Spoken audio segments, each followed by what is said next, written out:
We're live. Uhuru. Uhuru, everyone. This is Lisa Davis with the Black is Back Coalition for Social Justice, Peace, and Reparations. And this is our 10th annual electoral campaign school, and this is day 2. And first and foremost, we want to thank everyone. We want to thank everyone's support. We want to thank everyone who joined us yesterday, all of the participants, all of the panelists, and all of the people who are doing the work on the ground, because that's where it really counts. We can talk about these things, which is necessary to do, but it's about how do we implement this in our lives? How do we make it real? So we want to thank everybody, and we appreciate all of you. And we also want to thank those who joined in from social media. Your presence is felt and needed. And brothers and sisters, I don't have to tell you the times and the days that we are living in, but I want to encourage everyone to elevate even more their level of understanding, their participation.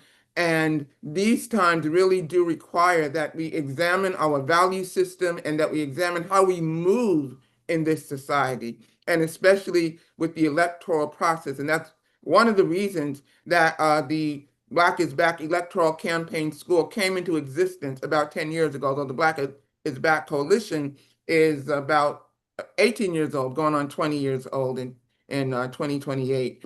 So this is very important.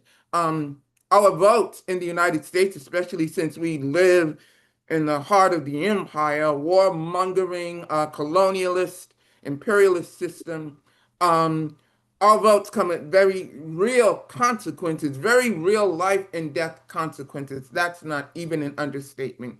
And we know that we are closer to a nuclear confrontation than we should ever want to be. It's like we're right in the doorway, and it's up to us to change it. And when we do change that, we have to make sure that we have a strong political ideology backed up with action. As the chairman likes to say, science.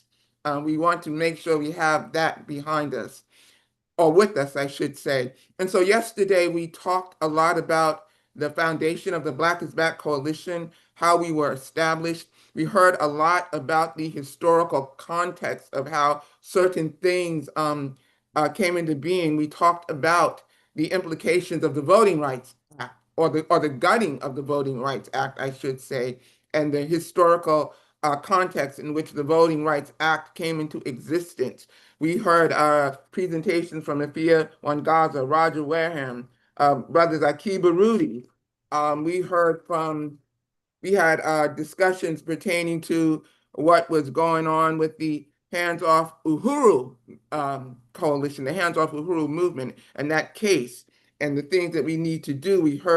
Uh, we heard from our brothers and sisters on the continent of Africa, and also from Friends of the Congo, about how we also must always include and keep in our analogies and analysis what is going on the continent. We are African people, and we have to understand that we live in an international world. It's not just where we live in our society in the United States. A lot of people like to think that. And then we also heard from the working groups. The working groups do so much of the work of the Black is Back Coalition itself. And so it was very important to hear about the goals of the working group and how all of this pertains to the electoral process, you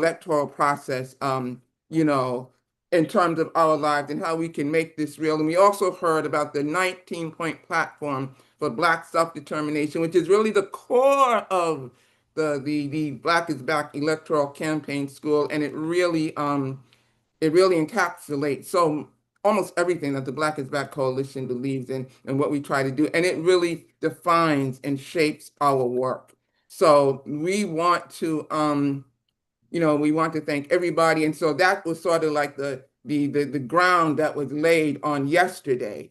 But today we are going to hear about the nuts and bolts work of the how to run for office, how to run revolutionary candidates for office, and how to support them. We're going to hear about our endorsement process, because That is so important. The Black is Back Coalition, this electoral campaign school, we do give endorsements, but we are not going to be just giving them out willy-nilly and having people think that they can just buy or bribe them. When we give an endorsement to someone, we are going to do our due diligence to make sure that we are presenting them before the people and saying that we did our work on them. And now we're also going to make sure that they deliver. We're going to hear how to recall people from office, not just about how to put them in office. And we're also going to hear about some of the very real work that's been going on around issues such as ICE and also with deed theft. So it's a very, very powerful, it's going to be another powerful day. And you are so needed for everything that we do, that we talk about. Because we got to change this world. I can't say that enough, and we got to make it better. And we got the power to do that. It's in our hands. And as Black people, we have always been our own liberators. I don't care what the Voting Rights Act or whatever like that. That never gave us legitimacy or anything. We got to remember that. We didn't get the right to vote by voting for it. None of the major things, none of the advancements, if we want to call them that, within our people, within who we are, came by voting for them. And when we remember that, we don't have to be afraid when we go into them polls. We don't have to be.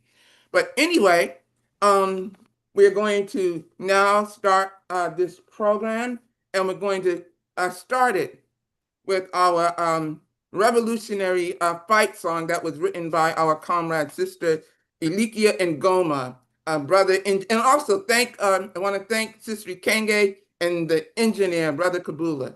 Thank you, and Uhuru.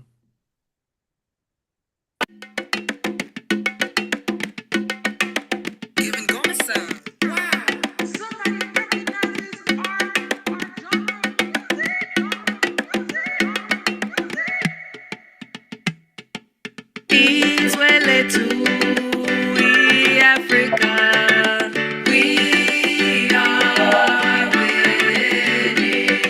Shout Uhuru for our freedom. We are winning. We'll dance and sing songs when revolutions won. We are winning. Africa's best daughters and sons. We are winning. Long live the liberation of our African nation. Freedom through organization. Socialist world of creation. 1 billion strong, yes, we are one. We are winning. Red, black, and green for you and me. We are winning. Won't stop the fight till we are free. We are winning. African workers, we must unite. We are winning. Against white power.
life won't be in vain. We are winning. Keep up the work in Marcus Garvey's name. We are winning. Independent and free is what we will be. We are winning. Africa will bask in our victory. We are winning. Long live the liberation of our African nation. Freedom to organization. Socialist world, our creation. 1 billion strong, yes, we are one. We are winning.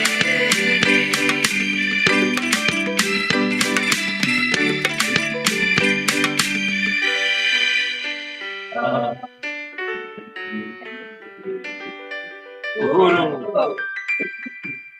Uhuru! Woo! Uhuru!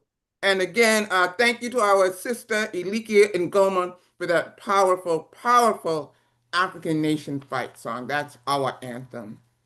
And now, as always, it gives me great pleasure to introduce um, who I like to describe, and so many other people. I've also heard our brother Charles Barron describe the chairman as this one of the foremost and most influential strategists, revolutionary strategists, and tacticians of our time.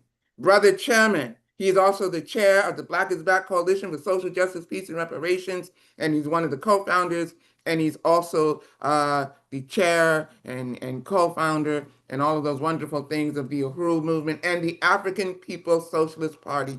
Our brother, Chairman Omali Yeshitela. Uhuru!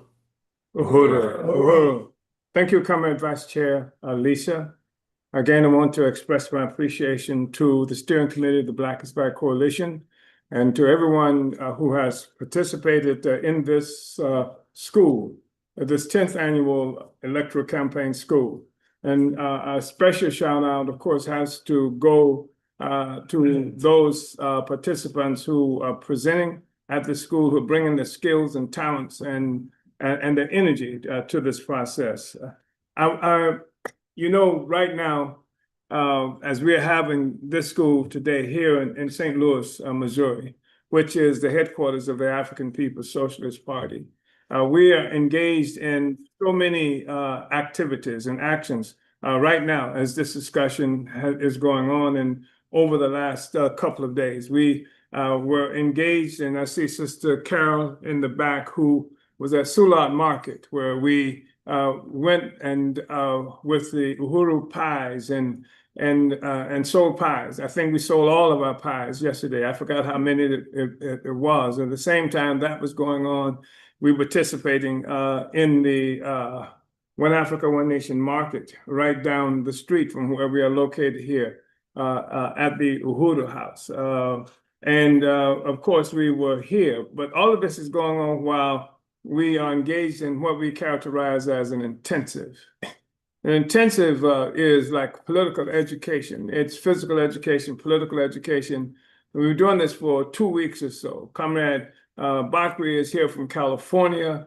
Comrade Kabula is here from Chicago for this process. Comrade Nkululeko was here from New York, and then there were other comrades who participated from Africa and from England as well. Our representatives of our entire movement were involved in this process, and that's been extremely important. There were people who are from the African People's Solidarity Committee and the mass organization that has been created under its leadership. Uhuru Solidarity Movement was here.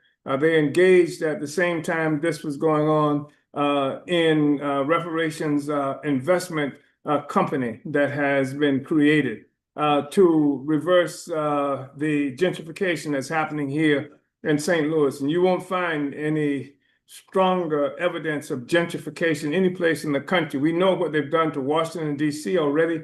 We know what they've done to Harlem, New York already, and various other communities throughout this country, Oakland, California, various other communities throughout this country where Africans are being pushed out and replaced by the colonizers, by settlers. So this reparations investment company is something that was designed by the deputy chair of our party, and it is part of a process of reversing the gentrification that's happening in the community, where properties are being now captured and people can invest in this process, and Africans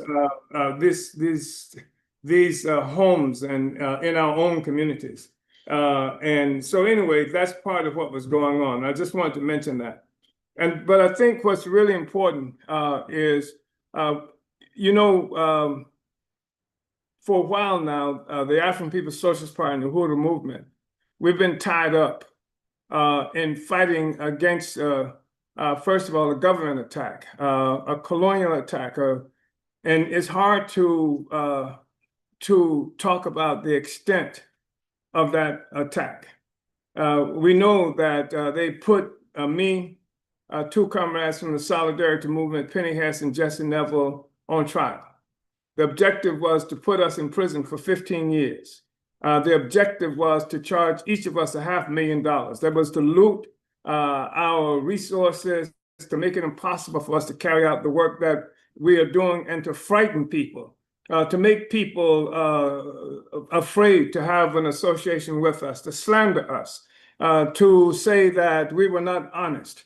That our dishonesties was the fact that while we were talking about doing things for African people, we were really doing it for Russians. And this was loaded because of the kind of slander that has gone on for generations around Russia, and how Russia was the enemy. In fact, many of us grew up as children having to duck under our desk in school because the Russians were going to drop a nuclear weapon, an atomic bomb, and kill us all. I mean, this is the kind of stuff we grew up with. So this frightening specter of the Russians. And then the thing that they work so hard is to separate us in terms of our consciousness from each other around the world, from other peoples around the world. They sort of imposed on us, they projected upon us the xenophobia, the fear of outsiders that the colonizer has. And that fear of outsiders by the colonizers, is born of their own relationship to the world and the peoples of the world. They've looted and robbed people all over everywhere. And I remember Malcolm X responding to someone who talked about how they were afraid, white people were afraid. And, Malcolm was saying that you're projecting upon us your actions, what you have done to us. There's a presumption on your part because of all the murder and mayhem that you've committed against us, that given power, et cetera, we'll do the same thing to you. But there's no evidence. There's no evidence at all that Africans would go out and murder white people. And I just think that this xenophobia that was projected onto us, we've accepted their definition, accepted their fears of ourselves, their fears of other peoples around the world, their fears of the people and groups and political forces that they are in these contests with for control of the world. They projected that onto us. And so we've accepted their fears as our fears in too many instances. So this Russia thing was a very serious attack on us. And this whole presumption also that African people are inadequate. They projected onto our own people, our own consciousness, a certain presumption of inadequacy on our part, that we couldn't possibly be leading this. They're even in movements that we contend with this now, that people see the white people in the Solidarity Movement, there's a presumption that the white people must be really running it. They must be the ones who are really leading it. We can't be doing this on ourselves, on our own as African people. So the presumption is that we have no agency as Black people, that somebody white has to be really the ones who are running it, in charge of it, et cetera. And so we've had to fight against that. So we've had this intensive It's an extraordinary intensive, and some people cannot understand how we use the same words that they're accustomed to hearing coming from leftists, etc., and yet we mean something different, and how is it that, they talk about fighting against imperialism, and how is it the same white groups and organizations that claim to be against capitalism on the one hand never can find themselves really offering solidarity to the struggle of African people, except in some ways that they require and demand some reciprocal activity or action by African people, that I'll help you, you help me kind of stuff. And that's a false kind of equation that has been drawn. The fact is that we live in a world that achieved its political and economic configuration as a consequence of Europe attacking everybody else. Europe leaving Africa 600 years ago. This fight that Africa is involved in is at least 600 years, especially against Europe. 600 years, Portugal attacked us and initiated the process of colonial slavery that kidnapped Africans and forced us, dispersed us around the world. And here's a profound fundamental contradiction that we've had to deal with. We've been homeless since that attack on us. This thing about homelessness, and et cetera, this thing, false national consciousness imposed on us. This so that their fears become our fears because we've been given a false national consciousness. So somehow we are Americans with hyphen, African American. So the things that America is afraid of, we have to be afraid of. The thing that America considers its enemy has to be our enemy. And in fact, we can be imprisoned at the point where we start speaking in our own interest if it seems to contrast or go against what the white world, what America said is its interest. My enemy, and I remember even someone as unreliable, as shaky, as Nelson Mandela, and he is shaky, he is traitorous. And we can talk about this some other time if you want to, but we've recognized who Mandela was for a very long time. And I remember this discussion where this news person was saying that was something wrong with Mandela because he seemed to have such moral flexibility that he, coming out from apartheid, was able to unite with the Palestinians, able to unite with Gaddafi in Libya, et cetera, et cetera. And Mandela's response was that here's the problem that we have is that you moving from the premise that your enemy has to be our enemy. And that's not the case at all. It's not our enemy. In fact, most of the forces who they find to be their enemies are not our enemies. And so that's one thing. The other thing is important that we've tried to, how am I doing in terms of time?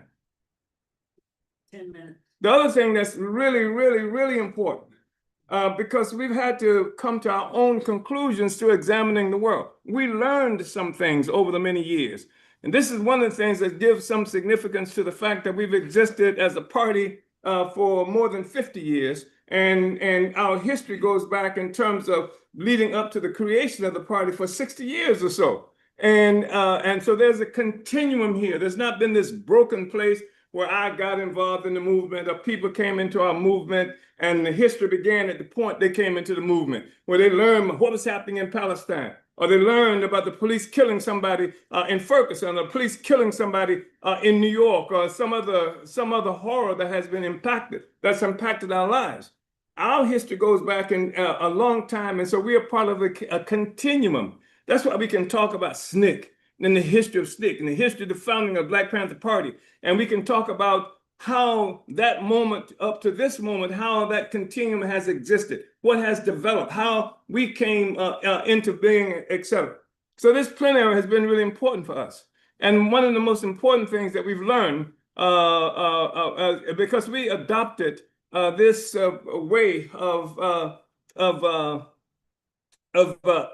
investigating and analyzing the world, that we call dialectical materialism. By the way, Cam, Dr. Amos Wilson, who never, as far as I can see, ever characterized his investigation, his process as dialectical materialism, but he uses that method, which is why you become so fond of him and the Black Power blueprint that he published, et cetera, so many years ago.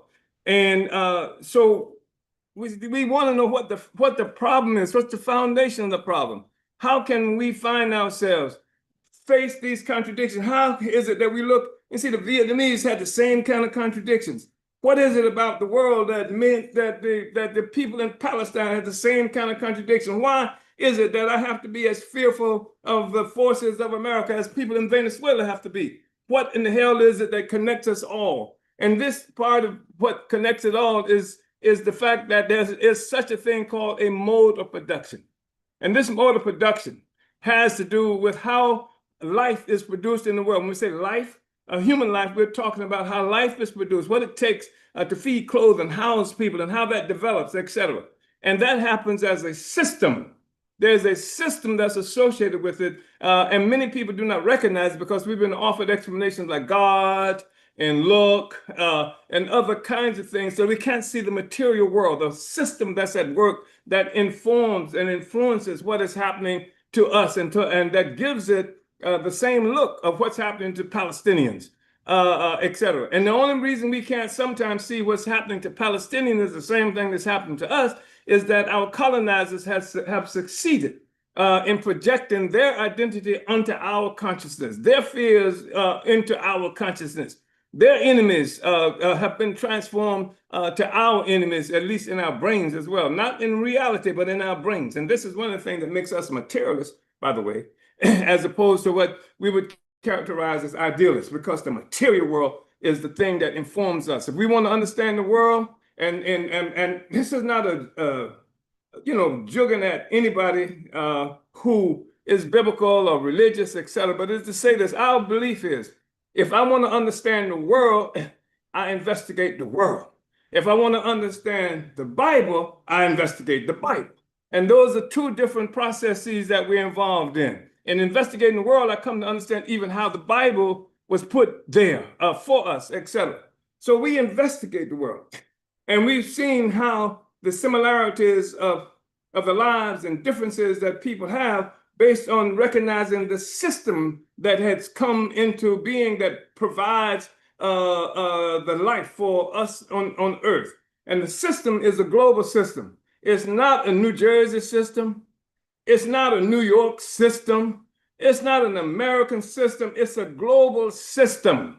And all the peoples on the planet Earth are engaged in creating, producing, and reproducing life according to the laws of this particular system. We just, generally speaking, are ignorant of those laws, but we don't have to be. We can understand these laws, and we think we do. And one thing that we've discovered is using this method of investigation and analysis that was put forth by Karl Marx, who is a pretty smart white guy, but was blinded by his relationship to the world in this system. But he understood some things, and and among these things that he understood is that consciousness itself is informed by our relationship to this system, how we go about creating life, etc. It's what informs our consciousness, etc. So we studied this system, and we recognize that it's a system that again was forged through the kidnapping of African people. This system we're talking about has its origin in an attack on Black people. Before this attack on Black people, this system did not exist. There were systems, but not this system, the one that we're struggling with. That's why sometimes people say, well, the Arabs did it. Yeah, the Arabs did something, and we're going to have to look into that. It just have to shape their consciousness. But the Arabs are themselves subject to the laws of this system, and this system has now captured the Arabs too. And so you can't solve the fundamental problem that we have with fighting Arabs. And so that's the kind of thing that we have to understand. What this system, and this system is what gave birth to the white man, gave birth to Europe, gave birth to white nationalism, et cetera, of stealing our resources. Now, one. Two, the other things, when we say that, we mean people like to fight against capitalism, they say. But even Marx has said that capitalism has its origin in what? Transforming Africa into a warren for the commercial hunting of black skins. Marx was able to say that was no capitalism before that. Was no capitalism before Europe went into what they call the East Indians.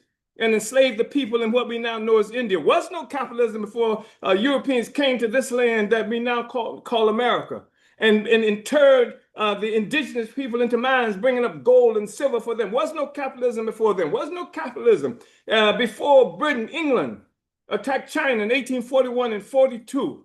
And forced China to become a nation of junkies because China refused to trade tea for opium that the British want them to take. And so now they at gunpoint they fought wars, the Opium War. You can read about that. The England fought and forced China to do opium. All of this stuff contributed to the creation of this world economy that we are facing now. This was the beginning of the whole thing. So if you know how the thing started, how it was constructed, it tells us something about what can take it down.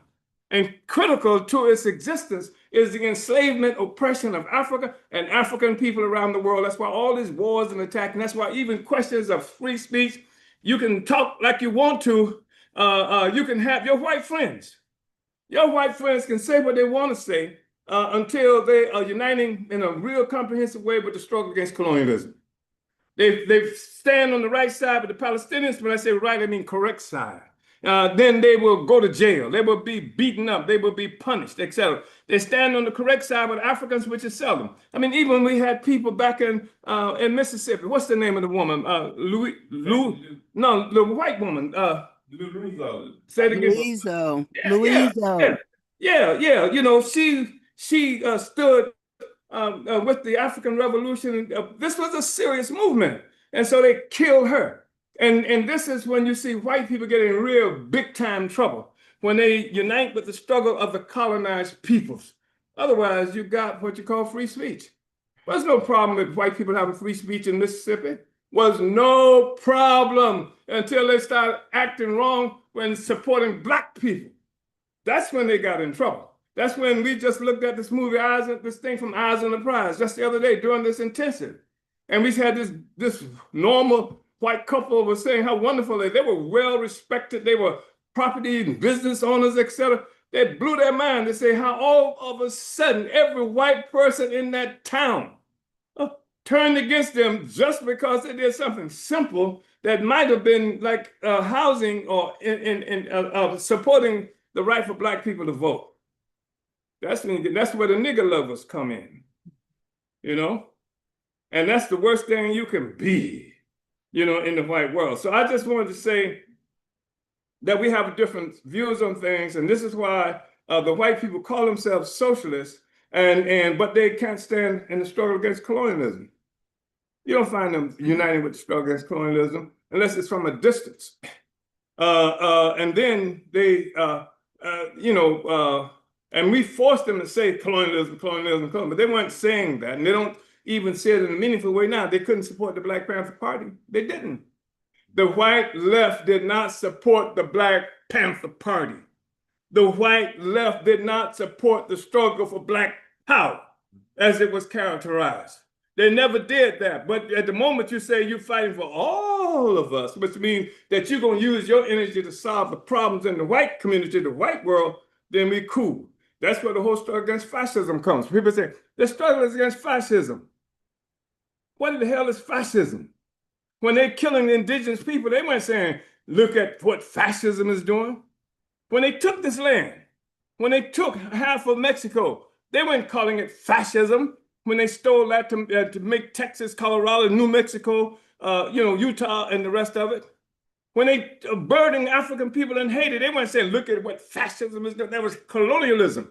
And the reason you get to fascism is when colonialism, its features began to seep into the world of the colonizer. Then fascism is what it is. Why do you have to come up with something new?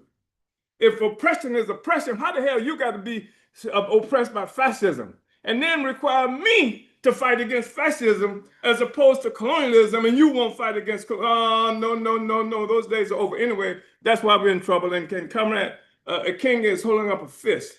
I'm not quite sure if she was saying it's time or it's a threat. But anyway, it might be both of them. So anyway, comrades, I just wanted to say, say a couple of things about that. And so I only want to say finally in terms of this crisis that many people are experiencing, or as crisis, the assault on the Voting Rights Act, 1965. I fought for that. I fought in 1964 for civil rights. I was in the mix. Comrade Fear was there in the mix, etc. And I just want to say that what gets missed when they talk about this issue is the fact that Black people were not just fighting for the vote. Black people fighting to be free. And the vote seemed to offer itself as a means by which we could do that. That's why it became such a fundamental question. And of course, we wanted that because it gave us access to political discourse among our people and other peoples around in the world. Because there are white people who could unite with the struggle against colonialism. We get an opportunity because the voting process legitimizes the discussion in the first place in the minds of a whole bunch of people. So if you can't get this question on the ballot, then the question has the appearance of illegitimacy, and then by inference, illegality.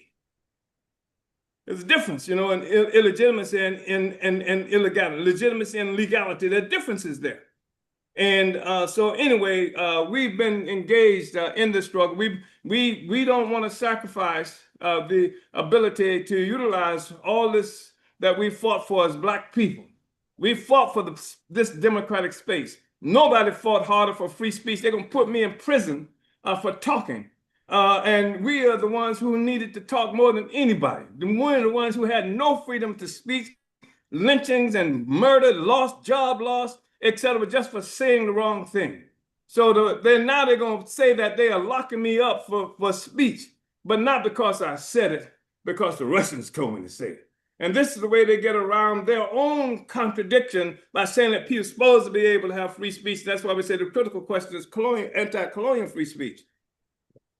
Anyway, comrades, thank you so much. I know I took a lot of time. Uhuru, Brother Chairman, and thank you very much, as always, for your sharp and critical critique and analysis. Very needed, very needed. Also, just as a point of housekeeping, you'll notice that I might read the bios of some people and not others, but that's only because I read them yesterday. So if I read their bios yesterday, I won't read them again today. I'll just give them a brief, warm introduction.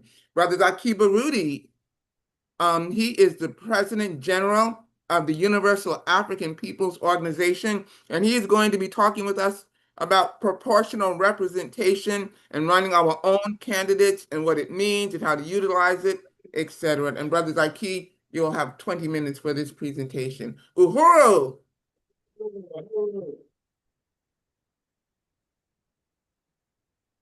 Uhuru. Uhuru. Black Power. Black Power. Black Power! Assalamu alaikum. Alaikum salam. Well, first and foremost, let me just again thank the Uhuru movement for the initiation of the electoral school and its victory that we're at the 10th year. Let's give it up. Right the on. 10th year. Also, I salute the thing in terms of the ballot and the bullet. Yes. It's the whole damn system. We're not going back. And in that we're not going back, that means that we have to put on our armor of strength, wisdom, knowledge, as we continue our struggle for liberation. I also want to acknowledge in the House a brother that I have so much respect for, Brother Cam Howard of the Reparations movement.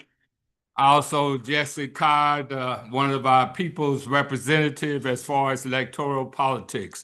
Let's give it up for Jesse Todd also. The subject that I'm tasked with today is a subject that our organization, the Universal African Peoples Organization, has been pushing since the year that I ran for governor of the state of Missouri in 1984. Through an organization that was called Caucus for Community Progress that had put together, as I had shared yesterday, Missouri's first statewide Black People's Political Convention that convened here in St. Louis. It had over a couple hundred delegates from across Missouri, and we had three purposes. One was to educate whoever was in attendance to state politics. A second was to develop a platform of concerns impacting Black Missourians. And the third was to encourage Black people to run for statewide positions. But as we move forward in terms of and using the electoral process as a tool and not as the end all for the salvation of our people. And in using that as a tool, we first, in terms of struggle, we need to know the system to which we are struggling against. Right. As the chairman made mention, the mode of production here is centered around economics. But to make that happen, they also put in a system, a political system, to be able to actualize much of what their devious plans were to be. So their system, part of this system, extension of the economics, is the political system. And on the national level, they created, quote unquote, 3 branches of government that we need to know and study. If we have war, we have to, one of the means of the art of war, you need to know your enemy as your enemy also knows you. And they do thorough studies of us. So in terms of their system, on the political side, at the national level, they have the legislative branch of government. And under the legislative branch of government, they have 2 houses, the House of the Senate and the House of Representatives. The House of Senate is 2 senators per state that is represented in the House of the Senate. Then they have the House of Representatives, which has 435 members each election going now. Everybody understand that? And then also they have divided the states into, their government into state governments, and you have 50 state governments with the head, the executive head being the governor. So in 1984, as we convened our convention, at that time, as I've mentioned over and over again, out of 50 governors, not one was Black, when in this country at that time we were 10 to 14% of the population. So there was 0 representation at the state level of government. And then for the federal level, in terms of the United States House of Senate, 2 per state, 100, 1984, 0%. As well as in the House of Representatives, 435, you had 19 elected Black representatives, which represented 4%. So our concept was that as long as we pay taxes, then damn it, we should be in positions of power that can ideally help carve social policy. Social policy as relates to food stamps, as relates to legislating police officers, et cetera, et cetera. So to that end, we tried to encourage those who were in attendance, and we had a lot of locally elected officials there, that we felt that somebody, if no more than an ego trip, would have said, I would run for governor. But we didn't have nobody. I ran, and then I ran the second time. I ran the first time, only the Black candidate out of 7, 6 white men and myself. And I came in 4th at that time. But out of that candidacy, the eventual nominee, Ken Rothman, needed my support. And I said, the only way I will support you is that you have to publicly endorse our agenda at that time. And to his credit, he did, but he also lost the general election to Mitchell. What was Mitchell's name? The U.S. attorney name? John Mitchell. John Mitchell. Not John. Yeah. Well, anyway, Attorney Mitchell. So in terms of utilizing, I just wanted to make that point that with the votes I had at that time, which was a significant amount, that used that as a leverage to gain some type of concession from the eventual nominee out of the race I was in terms of the Democratic primary. Now, why did I choose the Democratic primary? One, because I was a long-time supporter of the Democratic Party, but they have rules and regulations in terms of to get on the ballot outside of the major political party as relates to getting a threshold of signatures to be an independent candidate that makes it oftentimes difficult to be able to get on the ballot. So going forward, from 1984, as I shared yesterday, to today, where do we stand? In terms of governorship, we went from 0 to how many we have today? 1, which is Wes Moore out of Maryland. From United States senators of 0 in 1984, and going back, 1 out of 50 is less than 2 or 3%. Okay, going from 0 U.S. senators today, in 1984, to 5 today, which is only 5%. And we say conceptually, we should have at least 10 to 14 U.S. senators. So that's part of the struggle. As I mentioned yesterday, in terms of going back to the concept of proportionate political representation, what does it mean? Simple. It means that whatever percentage we are as a people on the national level of government, which I just defined in terms of the federal system, as well as if you look at the total number of elected officials across America, we have a number of Black elected mayors now and council people, but there's 500,000 plus publicly elected positions across America, and we still just hold about 7%.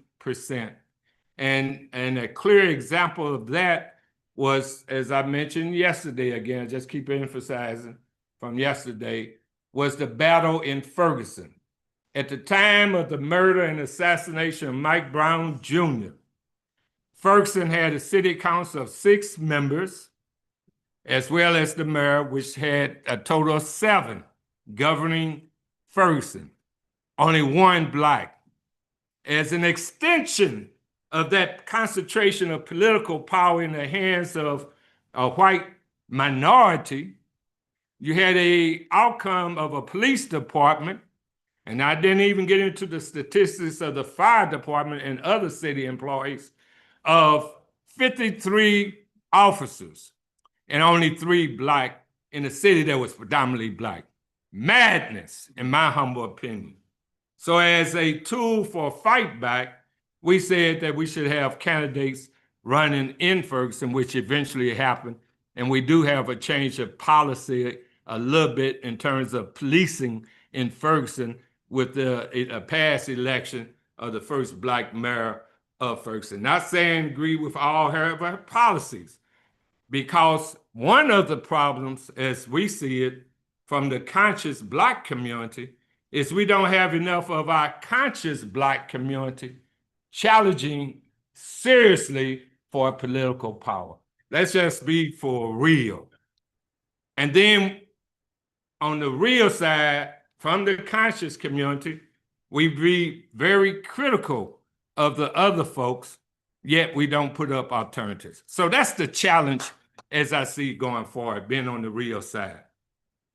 Also, I'd be remiss, I'm so proud that as an organization at the state level here in Missouri, from my candidacy both in 1984 and then I ran the second time in 1988, and I ran the second time in 1988 because my first time I ran was only a 4-month campaign, and I knew I could do better, so I filed much earlier. And out of the second campaign, I was able to achieve 19% of the vote total in a state that was only 10% Black, which was, in terms of my vote total, 87,000 plus votes. Right on. And at that time, too, our campaign went national in the sense that we did receive the endorsement of Minister Louis Farrakhan, who came here. And also, it was all in the Final Call newspaper and much of the media throughout the state of Missouri. Now, From that time, I'd be remiss. I just want to throw some names out of folks who took up the banner because we asked a number of folks if they would challenge for statewide positions here in Missouri. Again, going to the progressive community, but not getting the feedback that we have wanted. I want to salute a brother named Cedric Hawkins, who in 1992 ran for governor. Brother Eric Morrison, who he's out of Kansas City. He ran the first time in 2016, and I guess he got so excited he ran 2 other times after that. So I just want to salute him. A sister named Evelyn Taylor out of Kansas City, running for a United States Senator. And on the Green Party in that particular election, Miss Cori Bush, who many of you know, ran for U.S. Senator, and then she took on the Clay dynasty right here in St. Louis as far as a U.S. House of Representatives and was victorious. Miss Coffee Wright, who a couple of times, very outspoken member of our organization, who we also ran for U.S. Senator. On the lieutenant governor, and by the way, there have been other folks running statewide, including the state senator, Carla May. The people I just made mention were that I directly influenced to run, but also we claiming indirect influence on candidates that did run finally, including Carla May, who ran for a U.S. Senator.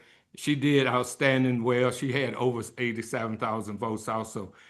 But also on the lieutenant governorship, Brother Reverend Tommy Pearson, who hosted many of the rallies during the Ferguson uprising, ran after we had asked him to run statewide for lieutenant governor. A brother out of Kansas City, Arthur Hodge, also ran for lieutenant governor. And we influenced the candidacy of Robin Smith, who actually won the Democratic nomination. Several people have won the statewide primary election as a Democrat, but nobody Black has ever won a statewide election here in Missouri.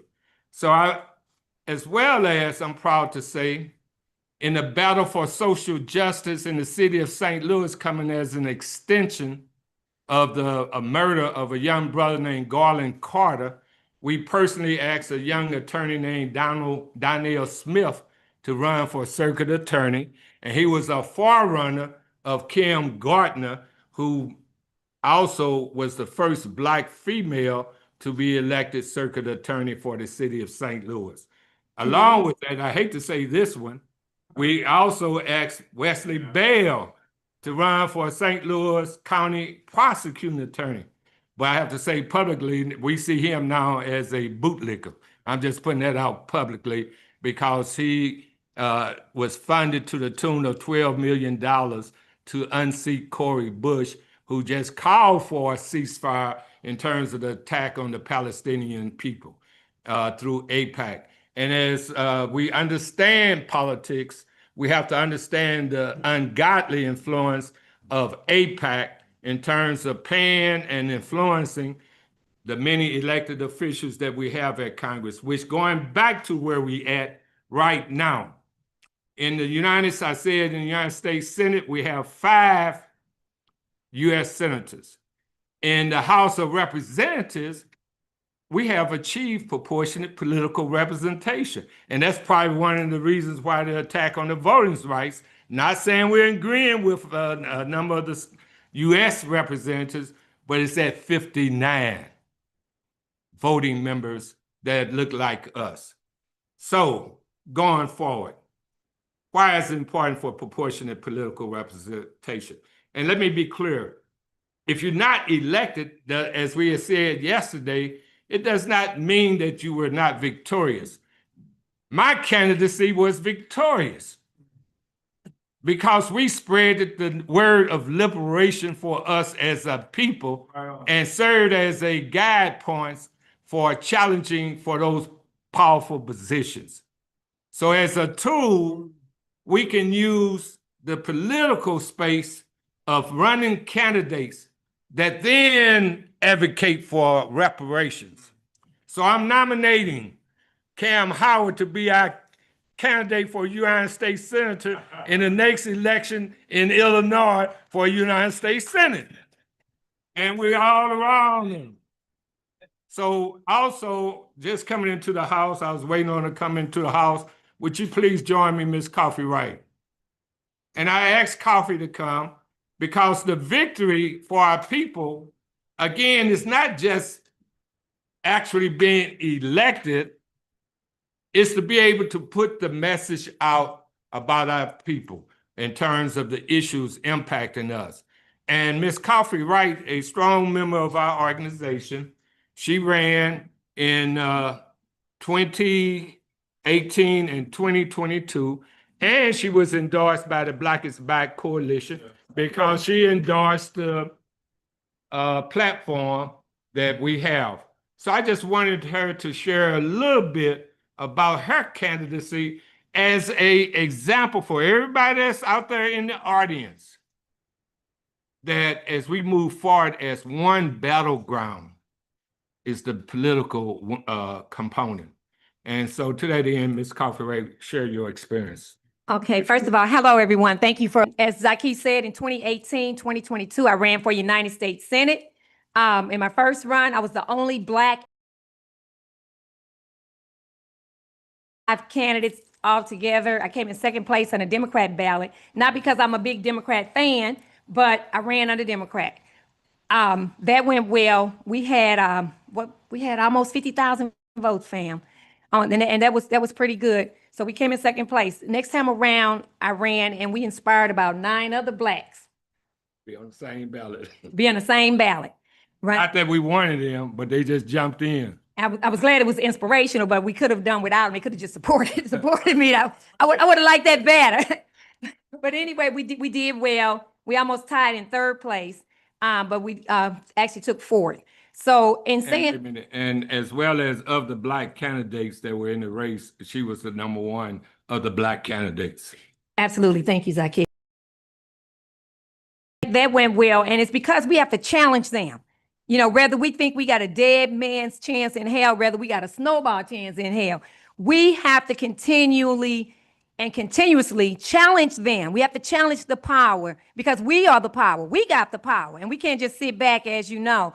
So that's why I love this organization. I love the Black is Back Coalition. I'm proud to be a member. We won under 19 points, and we still, we still fight for that and our liberation, of course. So moving right along, we still, as a member of UAPO, we still, of course, have never missed a beat. We're out there every day, and when I say every day, I mean see me, or you see Zaki. We're out there, that's just what it is, right? And I don't think we're ever gonna retire. But the bottom line is strong organizations like the Uhuru House love me some Yasa Taylor. And I ain't ashamed to say it, okay? And so I'm just so proud and so happy of all of us out there doing the darn thing because we are. Now we have a few more United States senators, but as I keep saying, we believe in proportionate political representation. And if there's 100 United States senators, but I'd be damned if it shouldn't be at least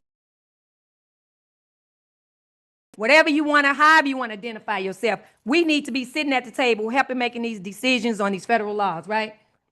So I know in closing, my time is probably running out because Zaki is elbowing me, but I just want to say, this is the month, this is June, this is the month for, we celebrate Juneteenth, those of you celebrate it. And I just want to say, if you're celebrating Juneteenth, or if you go to some of the events, it's not just one big party. I'm glad that more people are doing it. I'm a member of the National Juneteenth Foundation, and we've been pushing for 26 years for it to be a holiday. We were able to make that happen, as you know, in 2021. We're proud.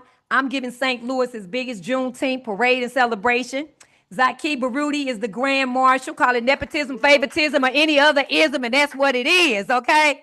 And so, Sweetie Pie, she's the queen, and Malik Ahmad will be the king this year. And so we invite everybody to come out. It's a free event, and we're giving education on Juneteenth because guess what? It would be no Juneteenth if it wasn't for our Black men. Our Black men freed us, okay? Our Black men freed us. It was the United States Color Troopers who joined the war, who kicked butt and changed the entire trajectory of the Civil War family. Almost 400,000. They only want to identify 129,000, but it was almost 400,000. But nevertheless, we did it. We changed the trajectory. We're free because we got in that war and we kicked butt. And I always like to stress that. So I'm inviting everybody to come out the day before Father's Day. We'll be at Beckett Park at Page and Taylor. And thank you all. You know, if you can't come out, live stream it. But let's keep on getting the word out there. You know, Yasa Teller, please bring all your literature, bring your crew out, get the mic. I want you on the mic. and we got to just keep pushing, y'all. So thank you. And did I cover everything I need to cover, Zaki? You did, as always.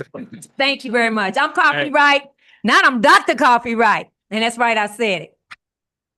All right, and I want to just close out with also, I failed to acknowledge there were our organization just recently completed a campaign to ship books to Gambia as part of our ongoing humanitarian effort to help uplift our motherland.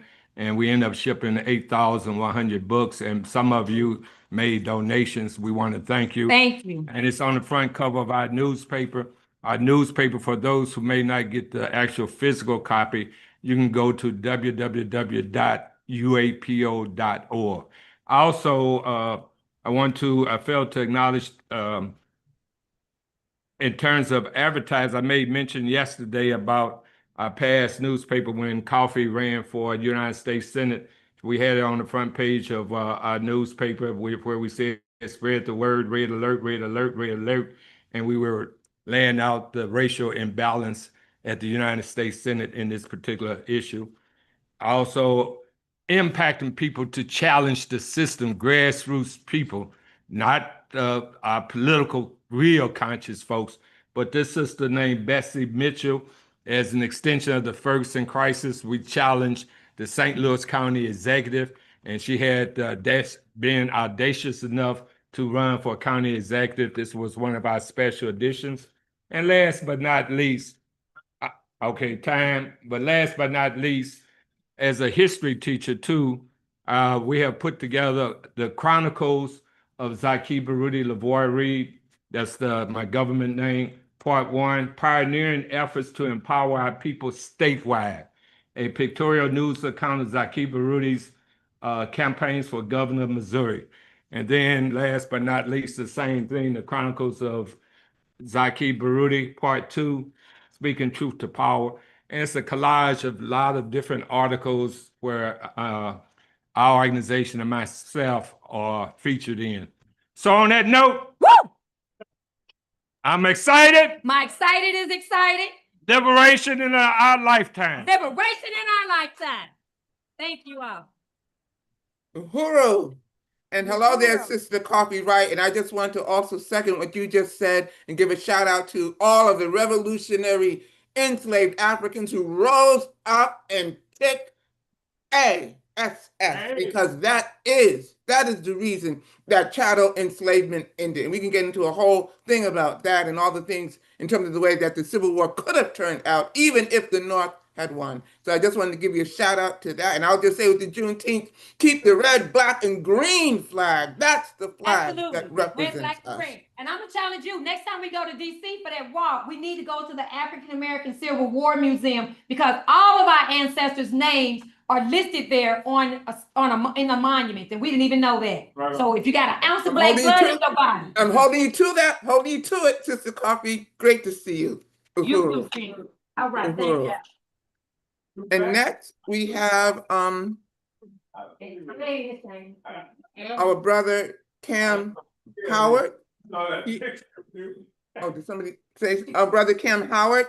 He is going to be talking about the power of the Black vote, referendums, initiatives, measures, and slavery disclosures. Brother Cam Howard, I just want to get your brother Cam Howard. He has an MBA, and he is a national and internationally known reparations activist. He's the former national co-chair of NCOBRA, and while at NCOBRA from 2006 to 2022, He assisted in forming the vision and developed, led, and implemented many actions in the reparations movement. In addition, Cam was a commissioner of the National African American Reparations Commission, where he led in revising the federal legislation H.R. 40. He sits on the boards of First Repair, founded by Robin Rue Simmons of Evanston, Illinois, and Global Black was started by Dr. Amara Inya. Additionally, he sits on the advisory council of the African American Redress Network, and he's also the founder of Reparations United, and also had the chance to serve with Brother Cam on Encova for about a couple of years. It was an honor for me to do so. Uhuru, and you have 30 minutes for this segment, dear brothers. Great to see you. Uhuru.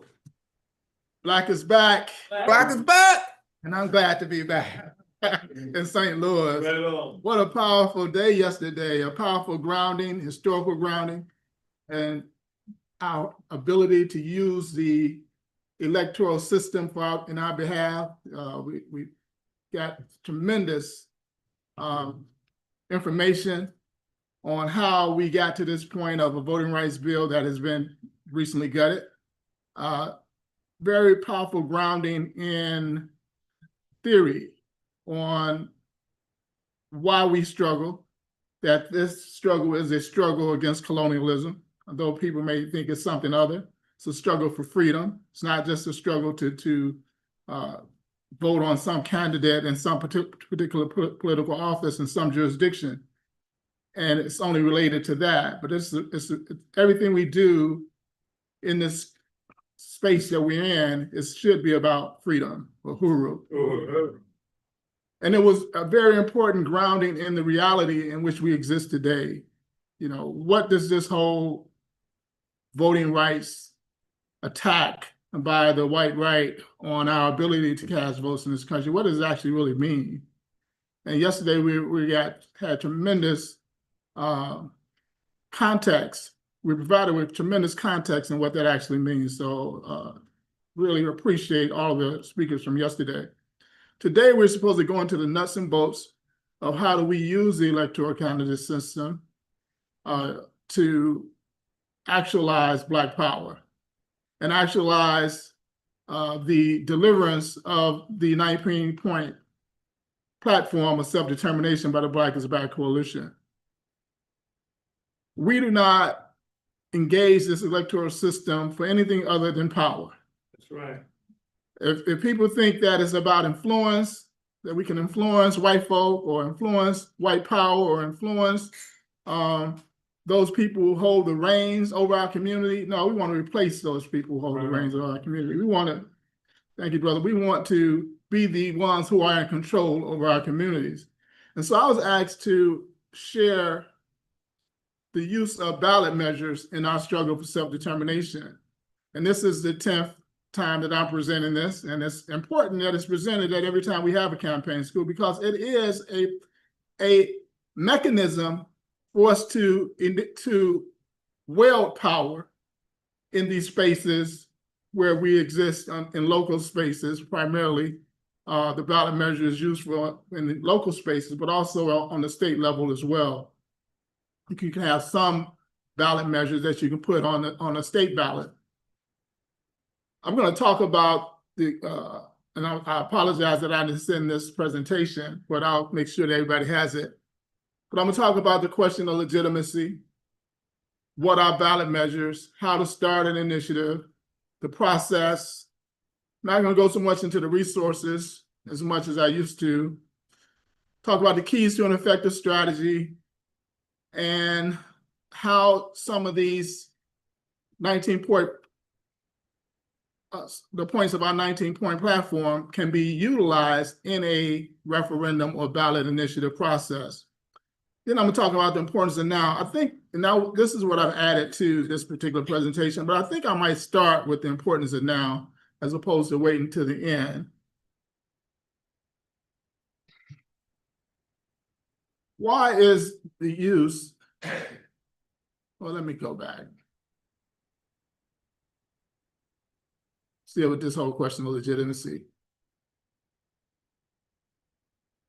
In the US, there was a popular uprising that led to what was called the foundation of the United States. It was an uprising that they were being taxed without representation. So there was a uprising against the British government, the British governors of this country, and they felt that they didn't have legitimate representation because it was the British who were governing them and making all the decisions. We exist in a time when neither do we have legitimate representation, African representation. And legitimate African representation is direct representation, complete, unwavering, and honest representation of our people's interests, utilizing the African principle of the greatest good for the greatest number of African people. When we see the representation in our communities, we know that that definition does not exist. People are not leading and representing us for the greatest good of the greatest amount of people in our communities. Many times this leadership, whether it's white or African, are leading for their own interests and not for the greatest number of African people. So if that's the case, then our leadership is not legitimate. And sometimes we're locked into this illegitimate leadership. And so we have to look at what type of tactics can we use to get around this illegitimate leadership once they're in office. Because once they're in office, you're going to hear about Reverend Pinckney. We have a strategy of repealing. But once they get in office, if you don't know these tactics, you have to just suffer with this illegitimate leadership. So we thought.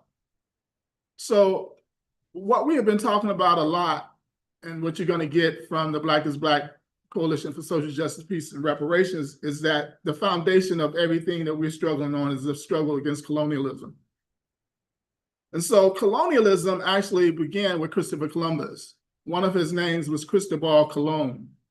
And the system that he put in place, a colon system or a colony system or a colonial system, it didn't exist before Christopher Columbus. And this system of colonialism was one of direct reordering of a society in which they invaded. Prior to colonialism, or prior to Cristobal Colon, nations had been subjugated by other nations throughout history. But when they subjugated those nations, they forced them to pay a tribute. They didn't go in and restructure everything in their societies. They forced them to pay a tribute for, you stay and rule, you continue to exist in your culture, but you got to pay us. The system of colonialism was a complete different way of subjugation. It looked at the economic factors in that society. And economic factors is your land, your labor, your creativity, your machinery, your technology, whatever exists. And it focused that rearranged that economic activity for the motherland. They put the invader in charge. Never before had the invader been put in charge of the economy. They just, again, made them pay tribute. Your economy stayed the same, but this was a system where the invader was in control of the economy, in control of the land, determine what labor was done where were people forced to work. Before, people were working to engage in all type of activity to benefit their communities, benefit their nations. Their agricultural base was built for them. Their skills and technologies was built for them. But the colonial system rearranged all of that and put white rule in place for the economics to be transferred to the mother country, which they call it. It rearranged the political structure and put direct rule of the invader over the governing structures throughout the nation. That had never existed before. And we know the politics is determined who gets what, when, and where. And so that whole governing structure of that community was now being in control of white rule. And it also subjugated and put a whole new system on the social systems within that particular country. Again, never before the Christopher Columbus or Cristobal Colon. And what are the social systems? The educational system? No longer were the people educated for self-determination. They were educated to continue this system of all of the economy, everything benefiting the European country or the colonized country. Their family structures were no longer for the benefit of the children, the benefit of the society. Their families were either destroyed or put in positions to also benefit the motherland, and also their systems of safety and security. They were no longer to provide safety and security for the community, but safety and security for the system of exploitation and extraction. This is the colonial system that was put in place. That colonial system still exists today, where the land, labor in our communities is not to benefit us. It's to benefit the white power. The educational, the social systems do not benefit us. We're not being educated for Black power. We're not being educated for power. We're not being educated in industries or in areas that will make sure that our destinies are in our own control. But we're educated to just fill the systems of these extractive industries for white power. We're educated at the lowest level. We're not educated to lead these industries and lead these areas. We're educated just to fill a spot. So the colonial education system still exists. And certainly our families do not benefit us. The structure of our families do not benefit us. So we still exist in a state of colonial domination. But what differs from colonialism and neocolonialism is that in colonialism, you had direct rule by the invader. The European colonizer was in charge of the economics, in charge of the political, in charge of the institutions. In neocolonialism, you have indirect rule. They get an African and put them in charge of the political, the economic, and the social institutions.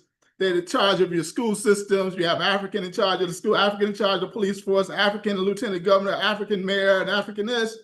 But the system of domination does not change.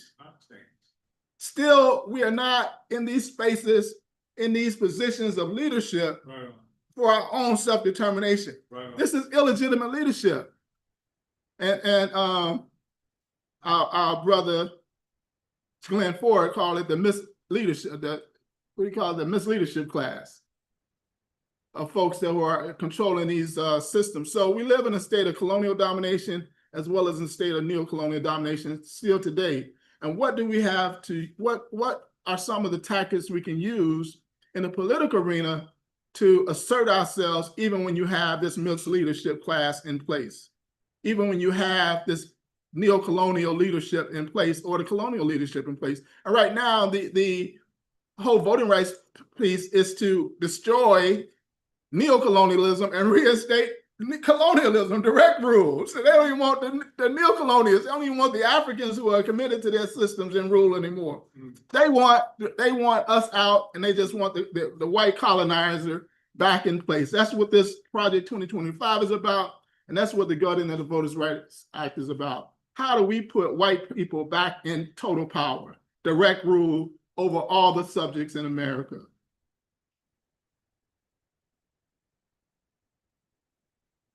So we have this leadership that is illegitimate in our communities. And one way around this misleadership is the ballot initiative, where the ballot initiative is a direct rule or direct way in which any issue that comes up, every person in the society gets to vote on that issue. In this government, we have a representative form of a government. We vote for a representative to vote on each of those issues that affect us. But with ballot initiatives, we have a direct opportunity to vote on a particular issue. We don't have to go through the representative. A ballot initiative is a means by which a petition is signed by a certain minimum number of registered voters that can bring around a public vote on a proposed statute or constitutional amendment. Ballot initiatives is also called popular initiatives, voter initiatives, citizen initiative, simply initiative. This is a form of what is called direct democracy. And I was saying the direct democracy is when you vote on a particular issue. Every person has one vote, and every person has, if all the issues that arise in the city of St. Louis, you can have direct democracy or no decisions get made for everything. That's why we have this representative form of government. But on certain key issues, you want to have direct democracy. You want to be able to canvass the entire community on this particular issue. And that's what a ballot measure allows us to do. allows us to bypass this misleadership. And there's several types of ballot measures. One is called a referendum. The other is an initiative.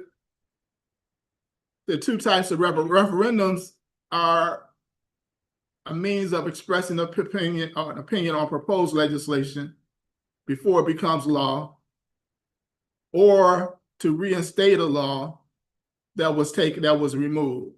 So you have referendums are laws that are either coming up or laws that have already been stated.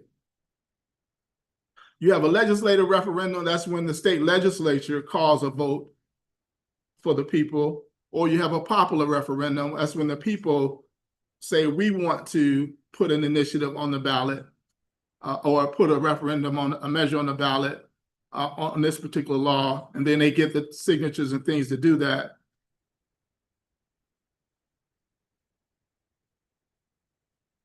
And then you have initiatives, and initiatives are when the people say, this is what we want. This is what we want to initiate into law. That's why it's called an initiative. It doesn't exist. We want to initiate that. And initiative can come either direct or indirect.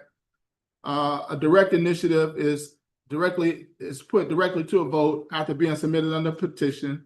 An indirect initiative is first referred to the legislator and then put to a popular vote. So we wanted to deal with initiatives, direct initiatives, one where we directly put something on the ballot to be voted on. And there's a process in which how that happens. In every city, not every city, but there are many states, probably about 28 states that allow for popular initiatives in this country. And in those states, also the counties and the cities also allow for these initiatives to be put on the ballot. So the first thing one has to do is contact their department, Board of Elections, file a petition with a designated state official. That official reviews the proposal, and prepares a ballot title and summary. And then you go out and get your petitions. Each process, the municipality will determine how many petitions are needed, when that time is when the time frame of gathering those petitions, how long that petition gathering phase lasts, and when the deadline is.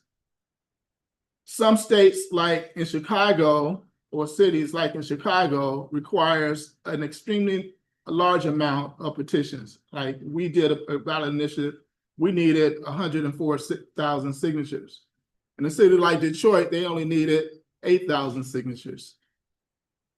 So these cities, so once you find out how many signatures are needed, then you can move the process forward. I want to talk about why this is so important, and then I'll talk about some of the things that we can do with the ballot initiative. So why is this so important right now, especially in the local reparations movement? Right now, there are about 100 cities, municipalities, counties, half dozen or more states that are engaged in local reparations. However, there's a lot of activity in these cities and states around the task force and around research and around putting these recommendations together. However, all of the activity has shut down nationally as far as delivering any type of repair. Let me say that again. There's a lot of work being done, but as far as delivering remedy, it has been shut down. Evanston, Illinois is in its 5th year of paying $25,000 to direct payments to people who were harmed by the crime of redlining or housing apartheid. They've delivered about $8 million. About 2 years ago in this process, they were sued by Judicial Watch, which is a white conservative organization. They challenged this and said it was unconstitutional, and that the only reason they weren't allowed to, these petitioners weren't allowed to receive these $25,000 because they were white, they were not black. So it was race-based. There was a motion to dismiss. They lost the motion to dismiss, so it still has to go to trial. I haven't set a date for trial. In the meantime, the city of Asheville delivered its report on its recommendations. They have, I think they already have like $13, $14 million, even I think they have more than that, allotted for their recommendations. They're just waiting for the recommendations to come back. They passed a law for the resources before the recommendations came back. And once the recommendations came back, the Attorney General's office sent them a letter, threatening letter. We see these, we believe that they're unconstitutional, they're in violation of the Civil Rights Act. We're prepared to bring the force of the federal government down on you if you attempt to act on these recommendations. So the city of Asheville pulled their report back and put it on the shelf because they fear a federal lawsuit. Every city around the country has taken note, and they're all fearful. That's why I said reparations is shut down nationally. Although there's countless task force and commissions that are doing work, none of them are attempting to deliver repair. In Chicago, the mayor, by executive order, established a reparations task force. All of the aldermen there are fearful of the federal government. So no matter what the task force comes back with, it ain't going nowhere because they're fearful. So what do? We fought all this time, 5, 6 years, to get these local reparations initiatives enacted, and now we got them enacted, and the fear of Trump and these white nationalist organizations has put another end to our progress. That's where the ballot initiative comes in place. We bypass these fearful, scared Negroes who are in office, and we put an initiative on the ballot. Now, we can't put an entire reparations package on the ballot, but in every one of our working groups, there's a reparative initiative that we can put forth. The health working group, the reparations working group, the youth working group. In every one of these working groups, we can put an initiative on the ballot, a reparative initiative on the ballot. It's one question, one program, one policy, and get it pushed through. Detroit needed 6,000 signatures. I wrote their reparations, I wrote their ballot title and question. They got the signatures to get a reparations task force immediately. In a city like Detroit, when you only need a small amount of signatures, they're right for these type of initiatives. Put a reparations initiative on the ballot. Yeah. On one of our 19-point platforms. Yeah. And you got an 80% Black population in Detroit. What they gonna do? But this is why it's so important that we utilize this particular tactic. Yeah. And it gives us power to get around this misleadership, this representation that is illegitimate, this anti-colonial, neocolonial representation. We get around these fearful Negroes. No matter how much we fight and win, you're going to have some Negroes that are still terrified of white power. This gets us around them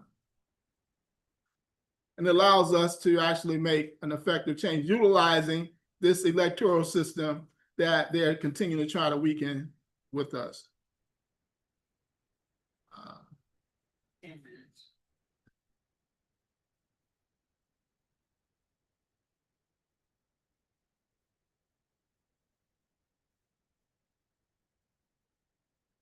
Some questions that we had posed in the past on point number one, point number one of our 19-point that deals with empowering our Black women. A particular question could be around should natural contraceptions be offered at clinics in the city? in areas that have been disinvested or something like that. And then the question, that could be the title. And then the question, should clinics be required to share natural options of birth control to women under 21 before offering chemical contraceptives, in particular Depo-Provera and other progestins? So that's a reparative question that can be put on the ballot tomorrow. Find out how many signatures is needed. If you're a working group chair, canvass as many cities as possible that you have members in and see which one is more favorable, and that's your test case right there. I think all of us should be trying to do something in Detroit. Yeah. Number 2, the Black family, and number 5, roll back and end mass Black incarceration. A title question could be, should all law enforcement personnel be removed from all K-8 public schools? Should we get these criminal police forces out of our community that begin to criminalize our children at 2nd, 3rd, 4th, 5th grade? That's a question. That's point number 2 and point number 5 on our 19-point platform. So our Black political control of police working group can be initiating that initiative in one of these cities. Should the city police department be accountable to a community council? That's another question. Point number 4, free all political prisoners. Should all Black prisoners held in state prisons who fought to end criminal illegal actions in the 1960s and 70s targeted our community be put on a fast track to freedom? That's a question that we can pose on a referendum. Should they be put on a fast track to freedom because they fought against the criminality that was being waged in our communities? They fought against colonialism. When the Japanese Americans got their redress, one of their redress programs was the freeing all political prisoners, freeing all Japanese who had fought against internment of their people. They fought against the criminal actions of the United States. They were jailed, and as reparations, they were released. We should have the same initiative on the ballot right now. When we characterize it, if the transatlantic slave trade and its aftermath, colonialism, was the greatest crime against humanity, then all of our people who fought against that crime were justice fighters. Yeah. And we got to put them in that light. So you're illegally holding these people in prison still today. Mm-hmm. We know you broke laws, but according to what the global community just stated in March, that this was the gravest crime against humanity, then you're holding them in prison illegally under the international law and international standards. Point number 10, right to housing. Point number 11, hard gentrification. Point number 12, Black businesses must be nurtured. All can be addressed with a reparative initiative advisory referendum question. Everything on the 19-point platform can be phrased. We can find some policy that we can use to correct some of the continued, I'm gonna end with this, some of the continued impact of these crimes, colonial crimes that have been committed against us. The Evanston lawsuit alleged that these people were not allowed to receive reparations, not allowed to be part of the program because they were not Black. When they crafted their program, I told them, counseled them to say there's 3 things you must do. You must point out that a crime was committed. You must point out the continued injury, and then you point out the repair. That is the international framework that we have to utilize. That there was a crime against humanity. What was the crime? They said that they were fighting against redlining. Well, redlining was not a crime, but apartheid housing was a crime. Depending on how you frame it. Apartheid is illegal. It's part of the crime against humanity that was established in the Durban Declaration and Program of Action. That the system of apartheid and colonialism were crimes against humanity. So everything that we were fighting against in the from 1877 to 1965 this period, what they call Jim Crow, which is called the apartheid period. Everything that we fought against that period was apartheid era crimes. And so whether it was redlining, whether it was lynching, whether it was underfunding our schools, whether it was segregating the schools, all those were apartheid era crimes under the system of subjugation and colonialism. And so they left out the fact that they were fighting against a crime and just went to the harm, which was the wealth disparity. They labeled redlining, but they didn't label it as a crime. So these people who attacked them said that discrimination is amorphous. Discrimination can mean anything by anybody. The Supreme Court ruled, we don't know what the hell discrimination means. Can mean anything. But we know what a crime means. A crime is a violation of the law. And so those who are eligible for repair are those who were victimized by the crime. If you weren't victimized by the crime, you're not eligible. Your eligibility is determined by your victimization. That's what we have to make sure that we include in every initiative that we try to get some repair for. What was the initial crime of this government that was committed? Slavery, we know, was a crime. Murder and rape and all that, we know those are criminal actions. They try to say it was legal. Shit was never legal. In the history of humanity, it was never legal. If you know anything about RICO, racketeering, and something, a criminal organization, that's what you had in Europe. These criminal entities that join forces to create a global crime. There's nothing legal about it. There was rules amongst criminals. And we have to define it like that, because nowhere else in the world was this taking place. Yeah. Nowhere else in the world where people being chattelized, where their humanity was stripped from them, where they were made objects and property. Nowhere in the history of humanity did that ever happen. So how can you say it was legal? You're not the origin of international law. You are just a latecomer to international law. We've been practicing international law for 6,000 years before this European came in. You come in and say, oh, it was legal. No, these were some rules among criminals that was against all of the rest of humanity. And this is how we had to define those actions, that they were racketeering enterprise, utilize their own laws against them. So I just want to end with that. You know, it's not a reparations piece, but the utilizing the battle initiative is to get repair in our community within these 19 points.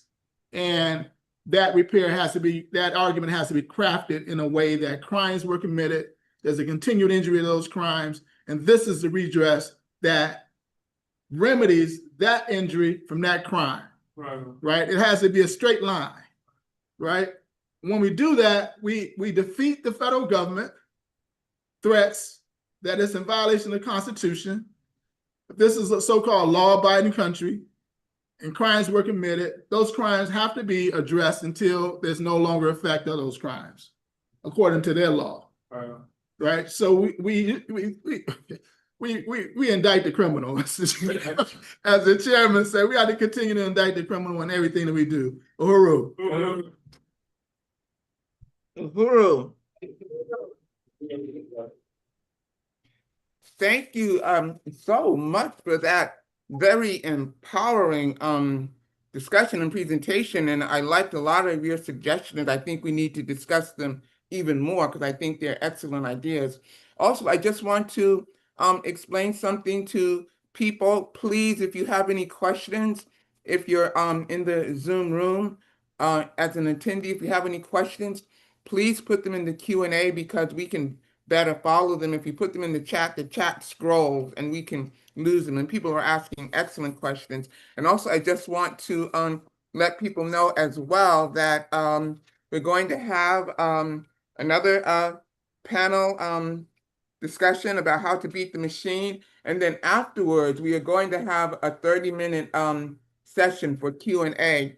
So I know some people are raising their hands and they're putting all kinds of great questions in the chat, but that's how we will be moving forward. So please, please stay with us, and we'll be getting to your questions very shortly.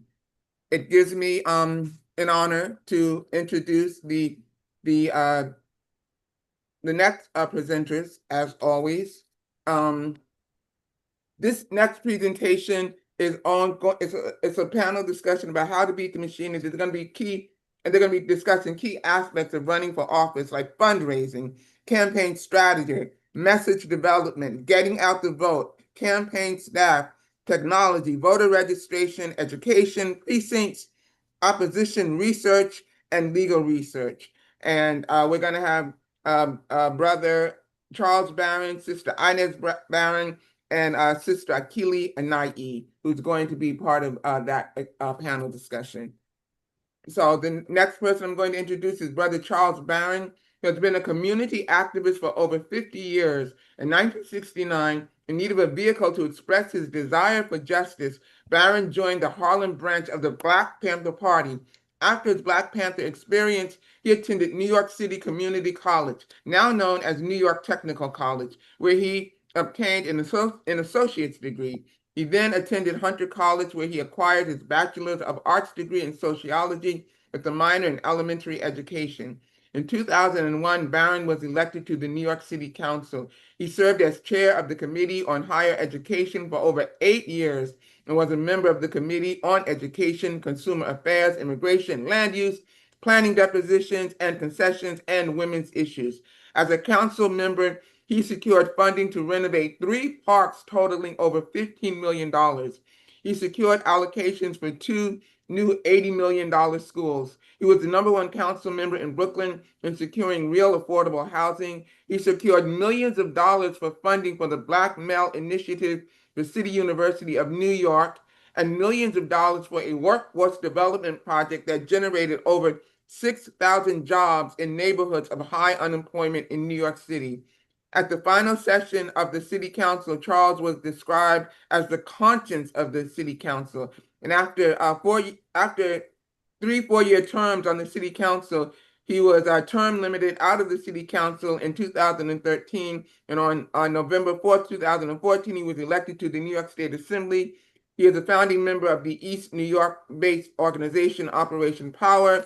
And he currently no longer is on the assembly, but he will tell us more about that. And I will also just want to say he is an ideal example of how somebody can run for office. He and Sister Inez are ideal examples of how somebody can run for office and still be true to the Black liberation struggle and their principles. And he always used the Democratic Party. He didn't advocate for them, but I know that he would use their apparatus to get on the ballot.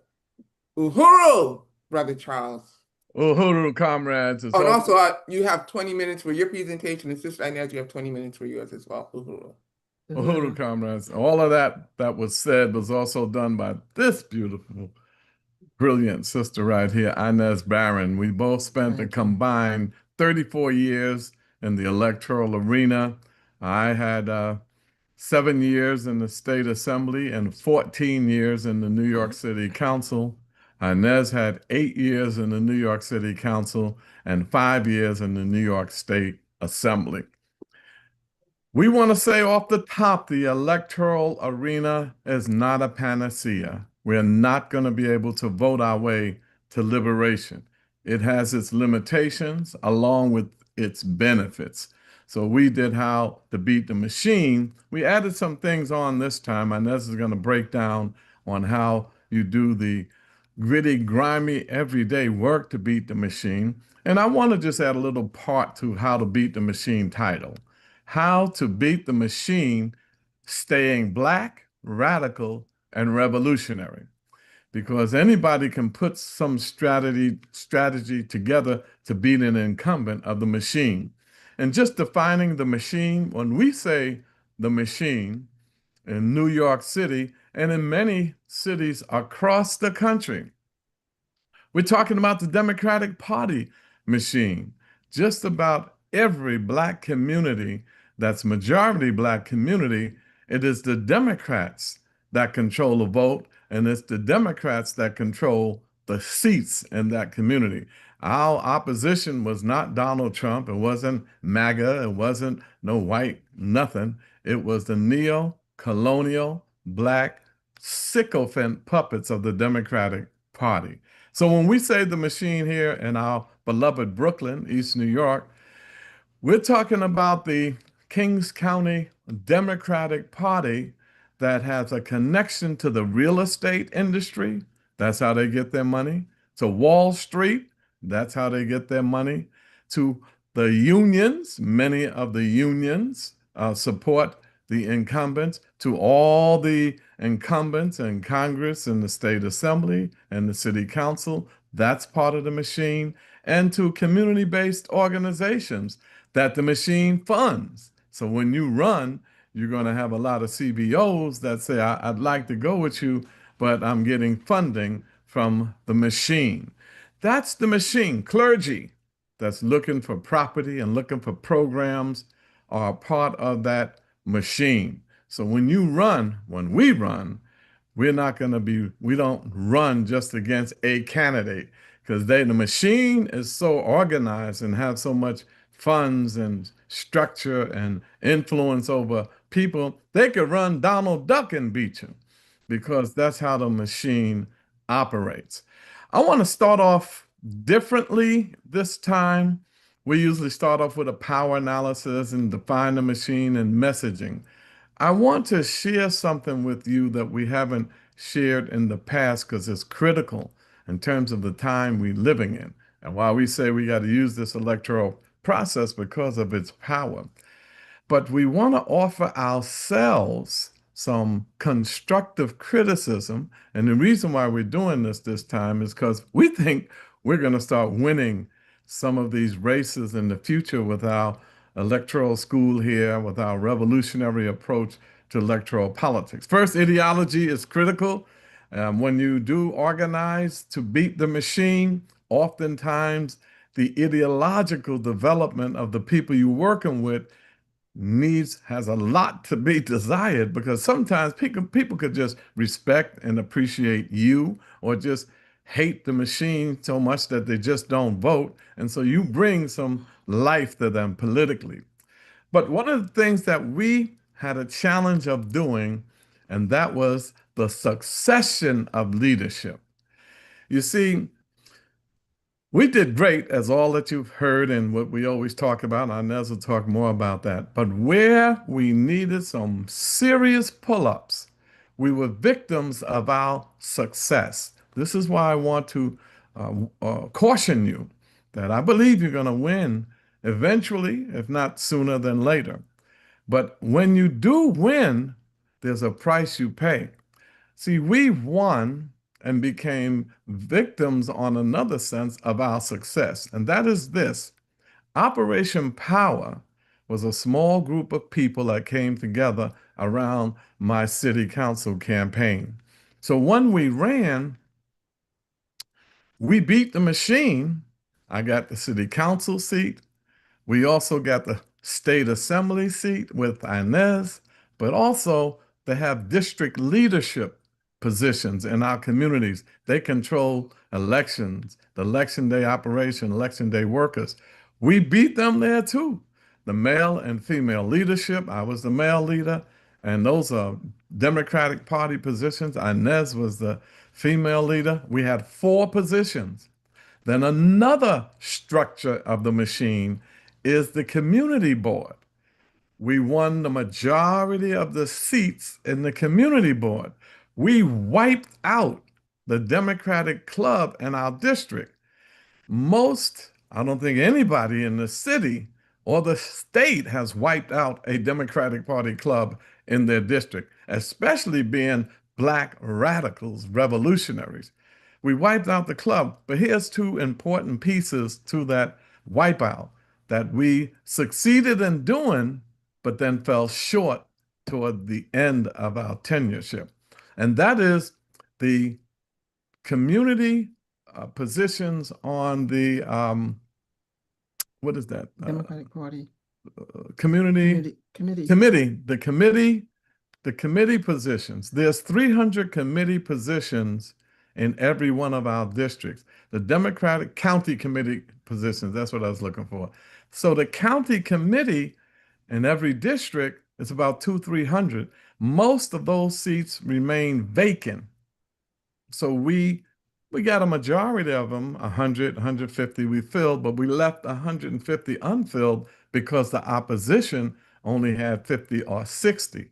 Now, the responsibility of that community county committee is that if there's a vacancy and there's a special election, they can give the Democratic line to their candidates. That Democratic line to their candidates assures them to win in that special election. We did not organize all of the vacant seats because we were winning so easily after a while. Every year, we were like a shoo-in. We got to the point we got complacent. So what happened when they realized that Inez had stepped down and there was going to be a special election for her seat, they organized the county committee. They beat us at that when we could have easily won that. And that's why our people that we were training and mentoring and producing, Kiran Allen and Joy Simmons, they should have had those positions. But because we didn't focus on that, because we were winning so much and delivering so much and being, changed, we got political prisoners from the Black Liberation Army out along with the Jericho movement. So we was doing so much and succeeding so much, we neglected that. So when our candidates that we've been grooming, when it was time for our candidates to run against the machine's candidates, they had the lines. And that's why they had the Senate seat, the Assembly seat, and the council seat. That's how they got it back. We were too complacent. We didn't organize like we should have. However, we've learned, and I wanted to share that with you. So now we're gearing up for 2029, and we have our candidates getting ready to get the county committee seats as well as the seats that the machine got back. And it will take us some time, but that's what we're gearing towards. So that's what I wanted to say, that the succession of leadership is where you got to be very, very focused on after you win and after you get in and start delivering. Second thing we wanted to talk about that we're doing now, as you organize around issues, you must also organize for power. That's a part of beating the machine. To mobilize so many people around an issue, police brutality, deed theft, organizing around homelessness, and organizing around homelessness, organizing around police brutality, all of these issues, is really mobilizing. We're mobilizing people from issue to issue. Oh, excuse me a moment, please. Everybody, please make sure that you're muted. We can hear some people talking in the background. Thank you. So now we're part of the, along with many organizations, including the Uhuru movement, we are organizing the. I'm sorry, one more moment. Tech, could you make sure people are muted? Thank you. Paul, we're hearing you. Hold on, he's got me. Yeah, okay. Thank you. We'll make sure you that doesn't detract from your time. Continue. Okay, so we are part of the Black Solidarity Coalition, and we're organizing around issues, and we want to encourage that coalition to start organizing for power. And what we mean by that is that if you're going to deal with these issues, it's similar to what the themes that you've had, and we're going to use some of that as well. When you say it's not just Trump, it's the whole damn system. Yeah. That combines dealing with Trump and anything else with the need for radical systemic changing of the whole damn system.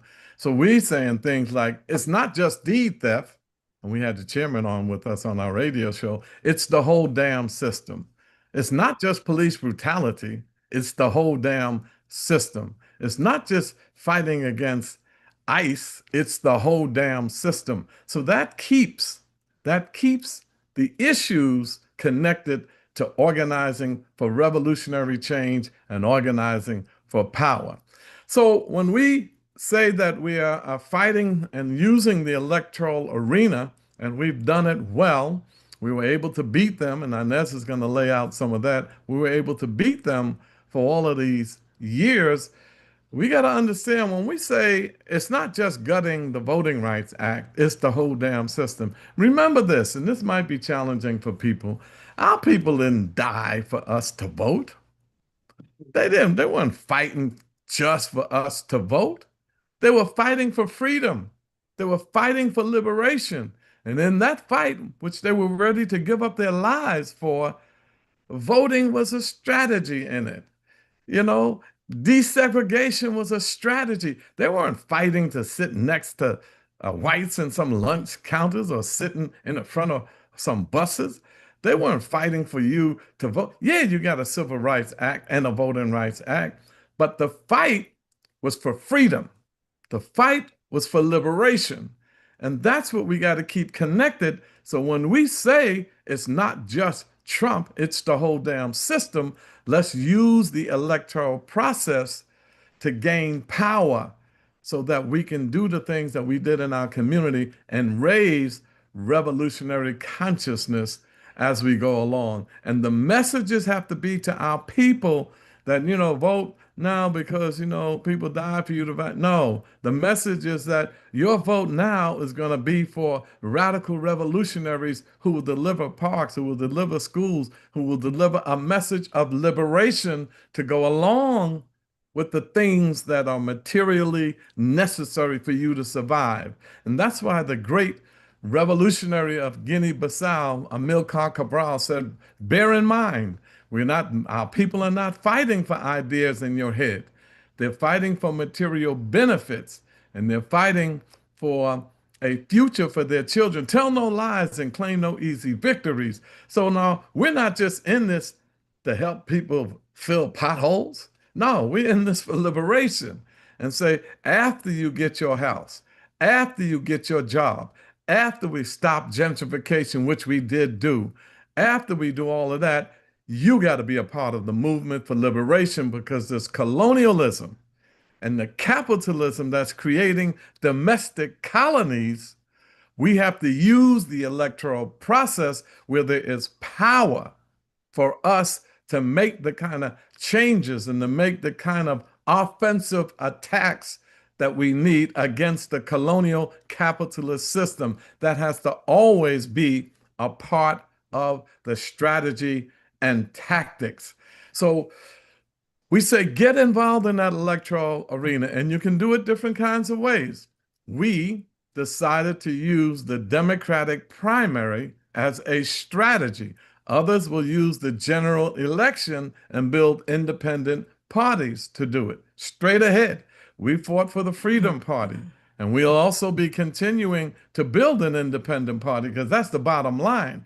But if you do use the Democratic primary as a strategy and you're voting in a Democratic election, do not join the Democratic Party. Register, yes, don't join it. Don't go to the meetings. Don't let them give you money. Don't let them get the vote out for you. Don't let them get the petitions to get on a ballot. We did that. We organized an independent structure, Operation Power.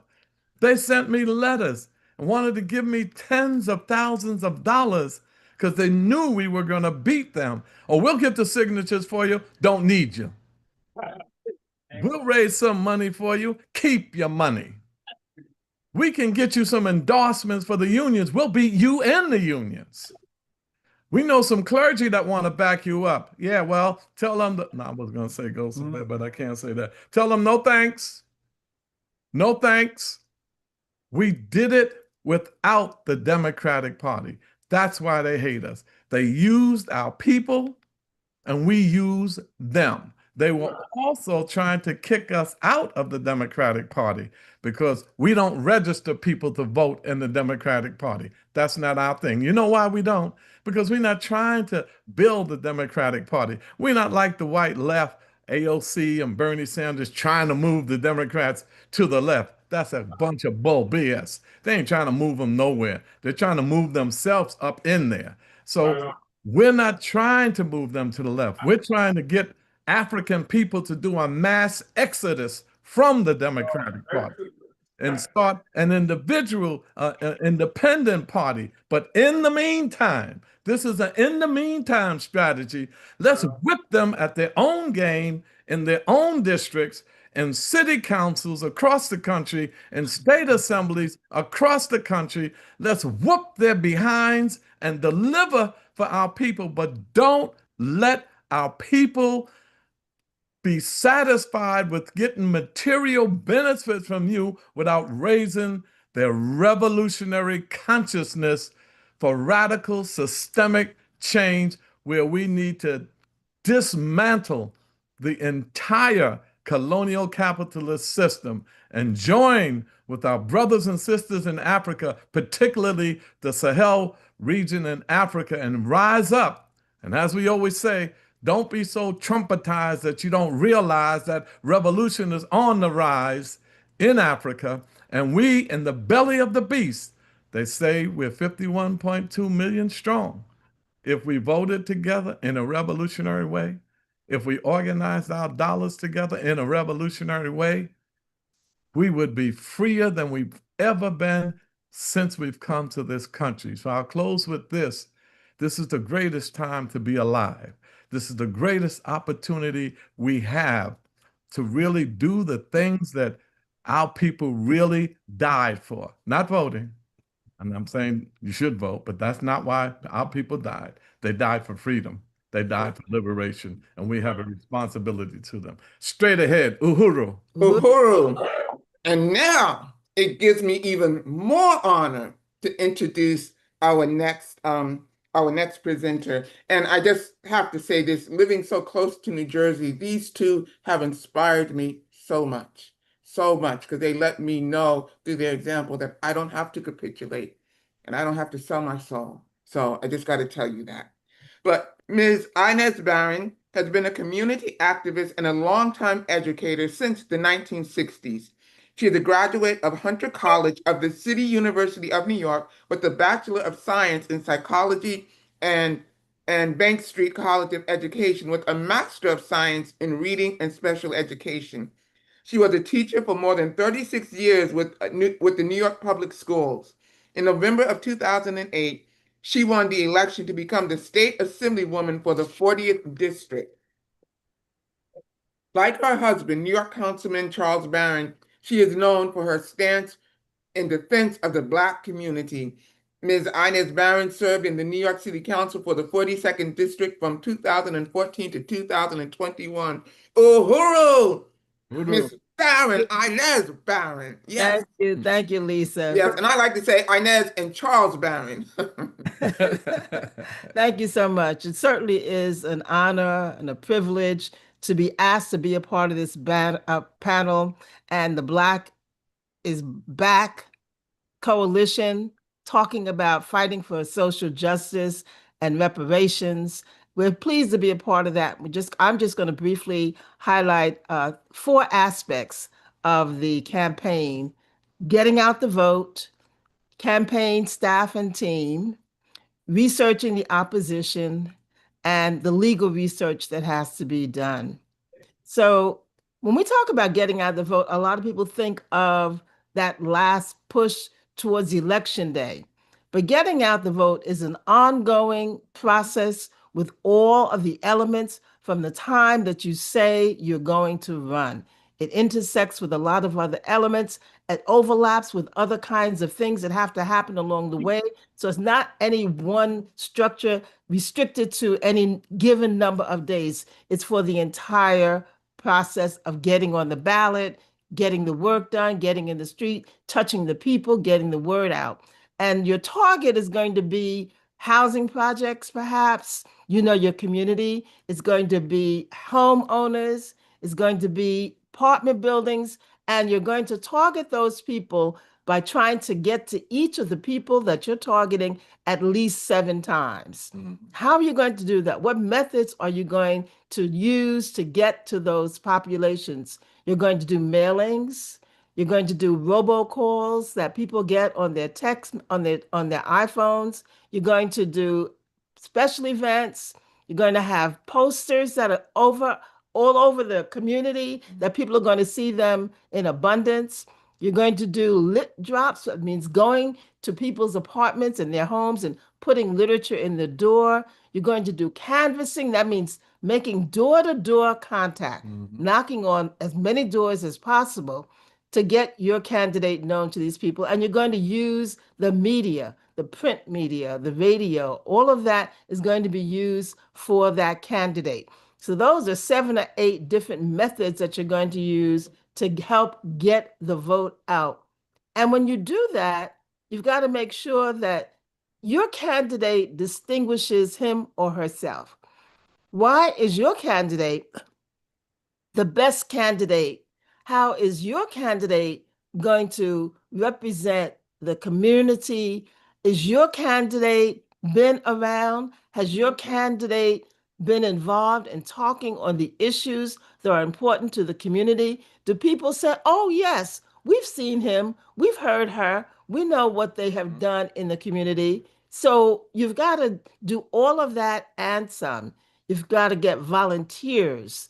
We don't have money, but we have people who are supportive with their volunteer efforts. When we did our staffing of our campaign, everybody volunteered for the duration. And on the last day, when we were really doing that push, then we were able to pay people. So you're raising money all along, and Akile is going to be talking about the fundraising portion, but you've got to make sure that you have those volunteers. So getting out the vote, again, means doing mailing, phone banking, robocalls, lit drops, knocking on doors, doing canvassing, and using the media, every opportunity. You're also going to appeal to those houses of worship in your community. You're going to go to the senior centers where the people are there having their lunch and meet them and greet them and talk to them. All of that is a part of getting out the vote from the very day that you make your announcement. So that's the first part. Going to move to the second part, campaign staff and team. So the campaign staff and the team, they do the grunt work. They do the hard work. They do the mind work. They do the planning. They plan the strategy. They get the theme. They have the platform all laid out so that there's no mistake. There's no confusion. There's no hemming and hawing about what it is that this candidate is advancing. And Charles talked about the ideology that the candidate espouses. So that team of starting with the candidate, you don't want to get down the line and find that your candidate is really not willing to be sacrificial, that your candidate really is looking around for what else in the ladder they can achieve for themselves. Now, if you're moving up and around the ladder for your people, for the benefit of bringing the resources to your community, that's fine. But if you're going to be kowtowing to the major parties so that you can get their support to help get signatures or to move further along because you want to get something else for yourself and have, people see the glamour, if you want to think that that's glamorous, and they are attracted to that. So starting with your selection of your candidate, it's got to be someone that you've known, someone who's committed, someone who's honest, someone who has integrity, someone who can't be bought. That candidate has got to be the one that people can say, oh, he has established himself. Oh, we've seen her. We know that she's for the people. Oh, they built that basketball court down the road there. Oh, they're the ones that have been helping us with doing remodeling of the homes. Oh, that's the group that has the bakery that is down the corner and hiring, employing our people as the staff there. When you have a history and when you have a record that you can stand on, people are more receptive to listening to you. So you've got to have a candidate that is distinguishable, that is different from the two-party candidates, the duopoly parties. It's got to be something unique. Yes, we use the democratic structure, because we know our people are wedded to that Democratic Party. They're wedded to that Democratic Party. So we use their structure, but we were committed to being honest, to being forthright, and to making sure that the work that we do will bring benefit to our community.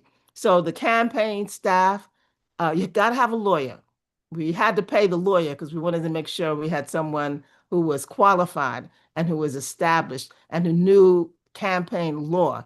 So we did pay the lawyer, but we did have a manager, the campaign manager, a treasurer who is above reproach and can account for every penny, every dime, and do the banking for the campaign group and make sure that all the reports are filed in a timely fashion and make sure that the registration for the campaign is done with the appropriate jurisdiction, the city or the state, and make sure that if there is a campaign matching policy, that you have enrolled in that as well and met their requirements. And there are requirements that are very fine and very minute. And if you miss something, you don't get the money. You may be able to go back later in the next cycle and submit what you need to qualify. But you've got to have a treasurer that is above reproach and has good record-keeping skills. Some people are above reproach, but where did I put that? No. Adeline Bunch was our treasurer for the last 20 years or more. And she's above reproach. She's celebrating her 97th birthday in this coming July, but a woman of great skill and above reproach, and still has trained me to how to put the records together. When you finish doing all the data entry, you still got to go back and get that hard data because they're going to ask to see it. So it's not just you submitting information, they want the data as well.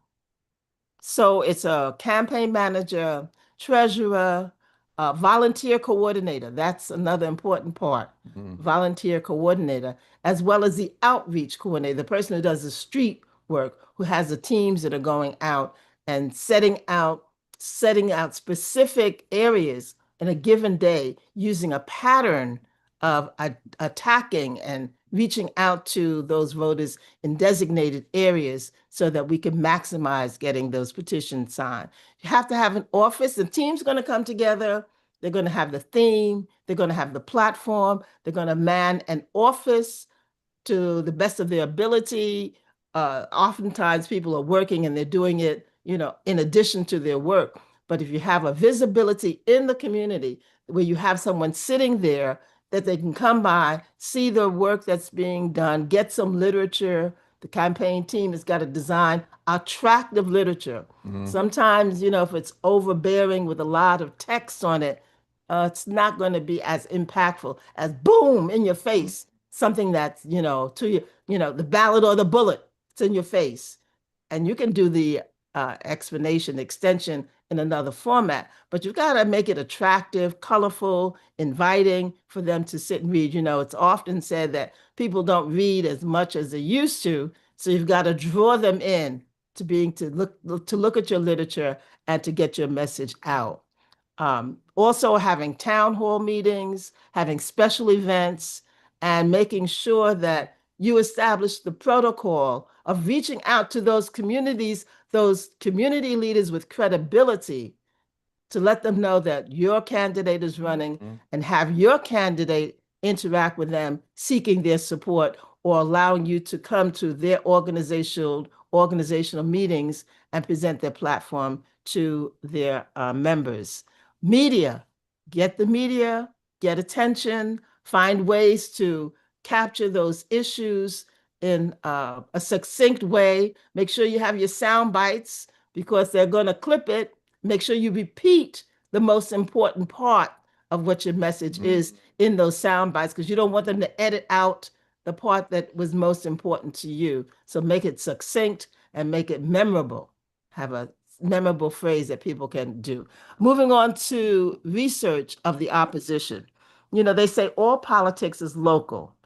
So as you target a particular seat, you should have done your homework. You should know what is the size of that jurisdiction? What are the number of residents? And in addition to what are the number of residents, what are the numbers of registered voters? And then coming further down, how many voters came out and participated in the last election, in the last 2 elections going back, in the last 3 elections going back, so that you can establish a pattern. You know, there's what they call super prime voters. Those people who come out, you can depend on them to vote, regardless of the weather, they're going to come out and vote. Then there are prime voters, people who generally come out to vote. And then there are people who are scattered, they may or may not come. So as you do your research, you want to find out, are there pockets of these voters or there concentrations of these voters in particular EDs, election districts, that you want to target? Or do you want to be bold and say, well, you know what, over there in the 49th election district, no one's ever really appealed to them. And oftentimes those districts are borderline districts, and they sometimes get moved into your district or carved out of your district. And those are people who may have some kind of flexibility in where they are from one election to the next. You might want to target them. You got to get a strategy. Your team's got to sit down, look at the data, do an analysis, and strategize. What are your target areas for turning out the vote on the election day? Also, as you analyze your opposition, what if it's an incumbent that's been in the seat for for some period of time, has been in the seat for a term or more? What committees have they served on? And if they've been a chair, what chair of the committee were they? You want to find out what actions did they take as that committee person or that member on that committee. What was their vote? And was their vote contrary to what it was that the people in the community would actually want? Oftentimes people hear a candidate make an appeal and they vote for that person, and they don't have the time or the interest or the ability to find out how the voting record is for that candidate. Did they stick to what they presented as their platform? So when you want to do your research and find out what's been the voting record for the opposition, and are there some things that you want to highlight and bring to the attention of the community in terms of reneging on what it was that they said they wanted to do for the people. And again, all politics is local, so we want to make sure that we get those issues that the candidate is familiar with, those issues, and has done their research and can present that to the voters. And finally, the legal research is about reading the fine print.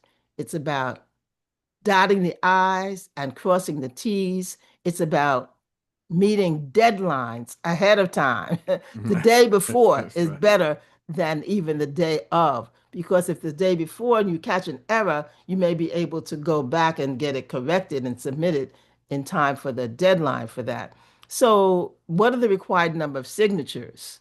What are the boundaries for where these signatures have to come from? Have the petition witnesses been trained in the protocol and the legality of completing the affirmation that the witness has to sign at the bottom? If not, you can be challenged.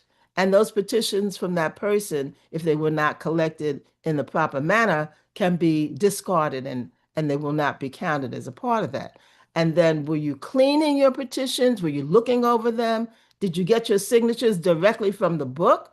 Meaning, you know, these are registered voters. Did you have a walk list from the Board of Elections, which indicates who are the registered voters? Or did you do random? You know, you saw someone on the street in the area of the election district and you asked them to sign. Did you go back to the headquarters? Did you go back to the Board of Election and check to see, is that a valid signature? All of those are the legal things that can get your petitions tossed out if they're not done properly.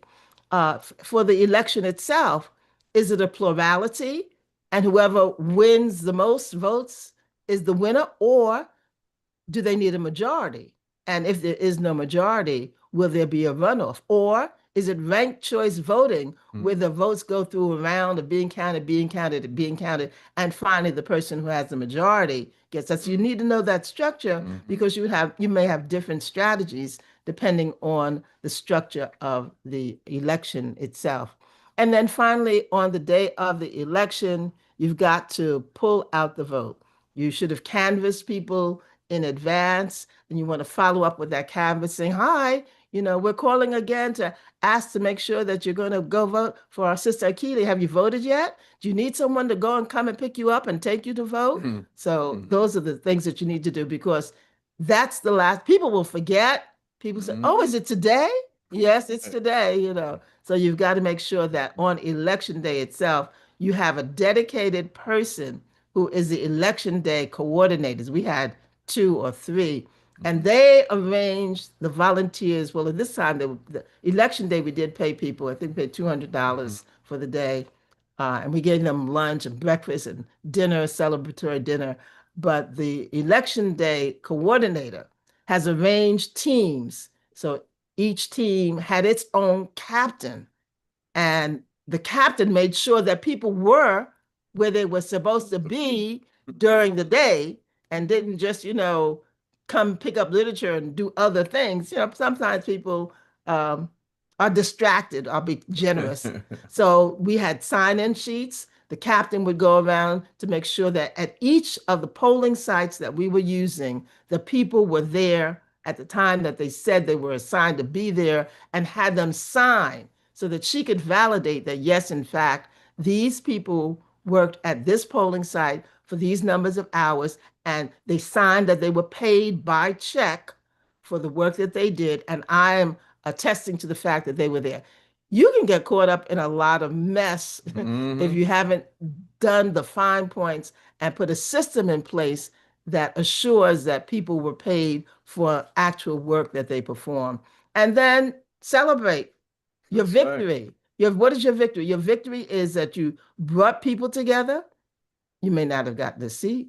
Your victory is that you raised their consciousness. So now that people are aware of all of the things that are happening, and you're going to stay together. You're going to keep that fervor beyond the election date, because hopefully you'll be moving on to the general election. But if not, you're going to maintain your efforts, because people are going to continue to see that you were genuine, you were concerned about them. You may not have gotten the office, the seat, but you're still working, and you're concerned about the issues in the community. And Martin Luther King had a quote, just want to close with that.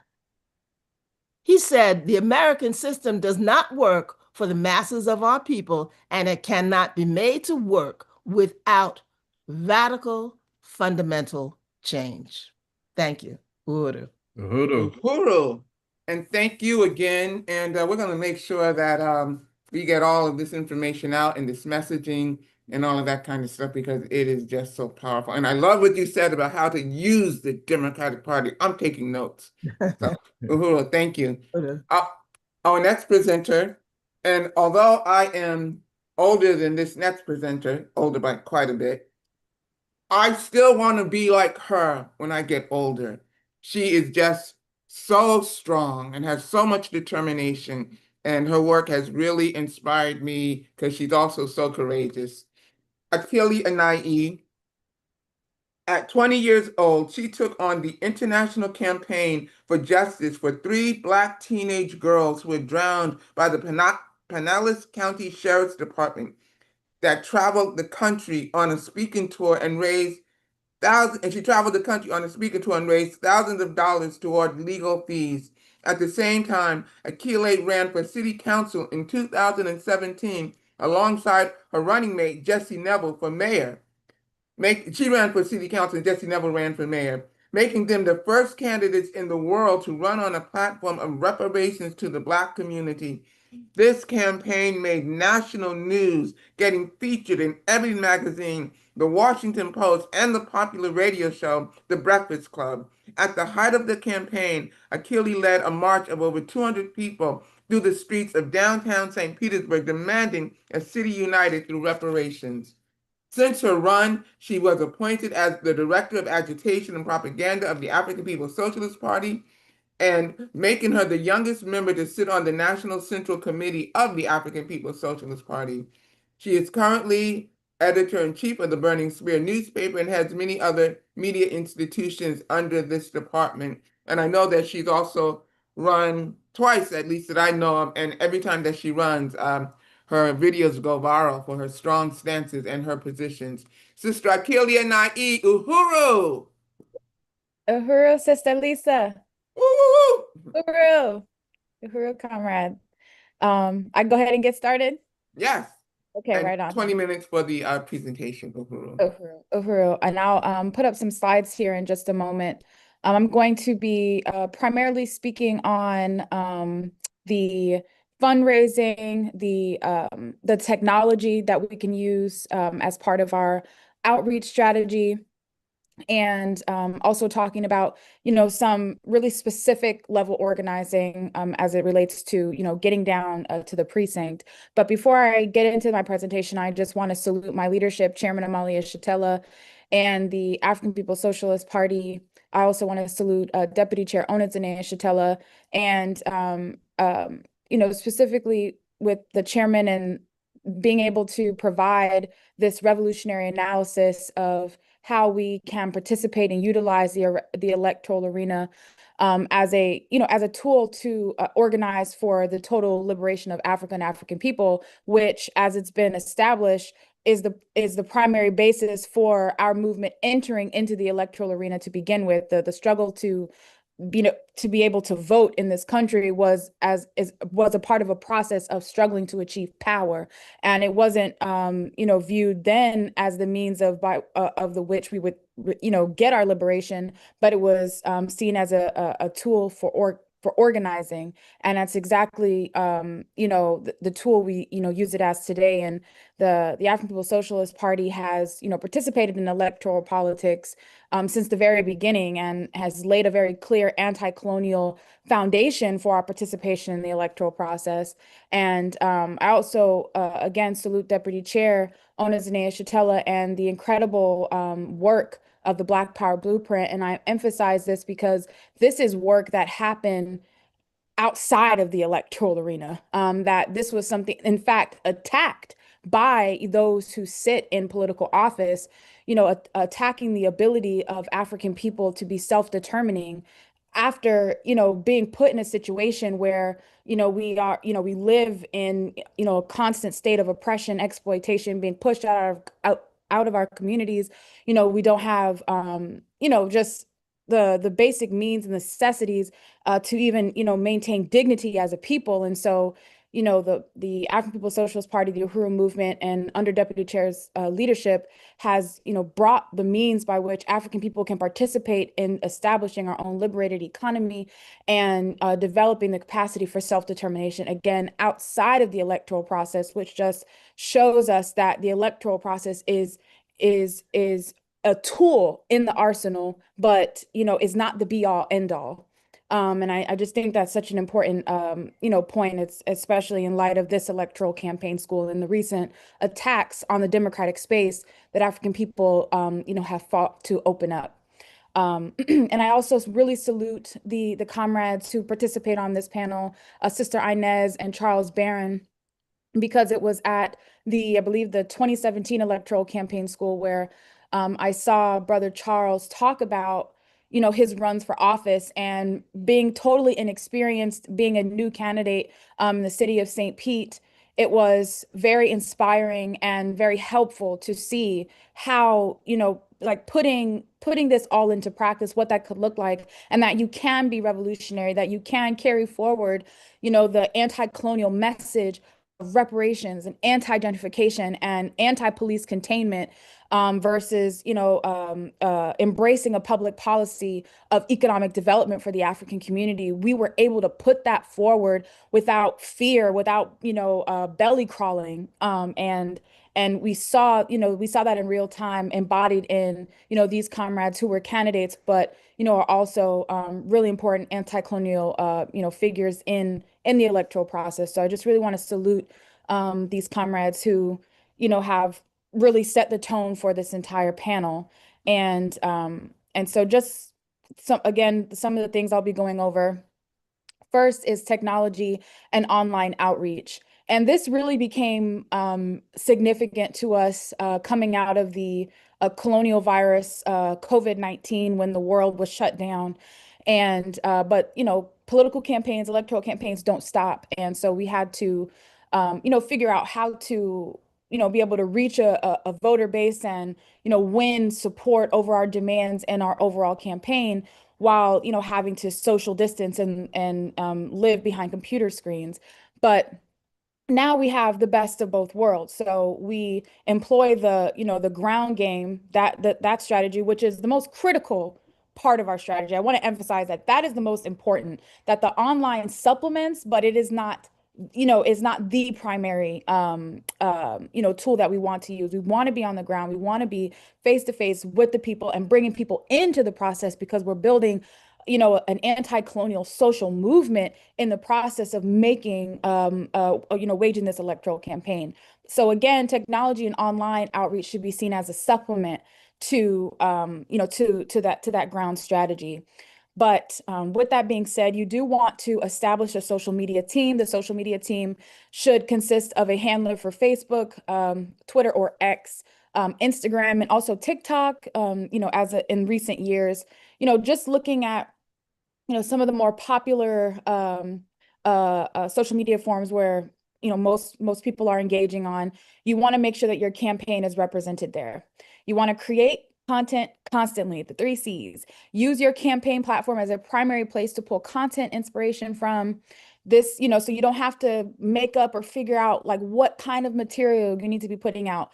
You have a platform, you put out every point of that platform, you deepen every point of that platform. You talk about what it looks like in the real world. You take, the issues that you hear people talking about and you connect it to points on your platform, and that is your regular content. Also showing the work that your campaign does, because our campaign is one that actually works, one that is actually, boots on the ground. We have a lot of material to pull from. So showing your volunteers, showing your campaign in action at your events, doing outreach.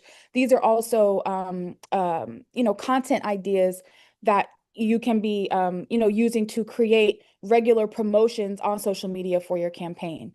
A website that wows. So with online outreach, the website will be where voters can find out everything about you, what you stand for, donate, and volunteer. So yes, you will be on social media platforms, but you really want to draw people to your website. In fact, all of your social media posts will contain your website, so people know where to find all of this information about you. And again, you really want to draw people to the website, because this is where people can sign up to be part of your campaign. It's where people will make contributions to your campaign, and it's where people can read all about what you stand for, what your platform is.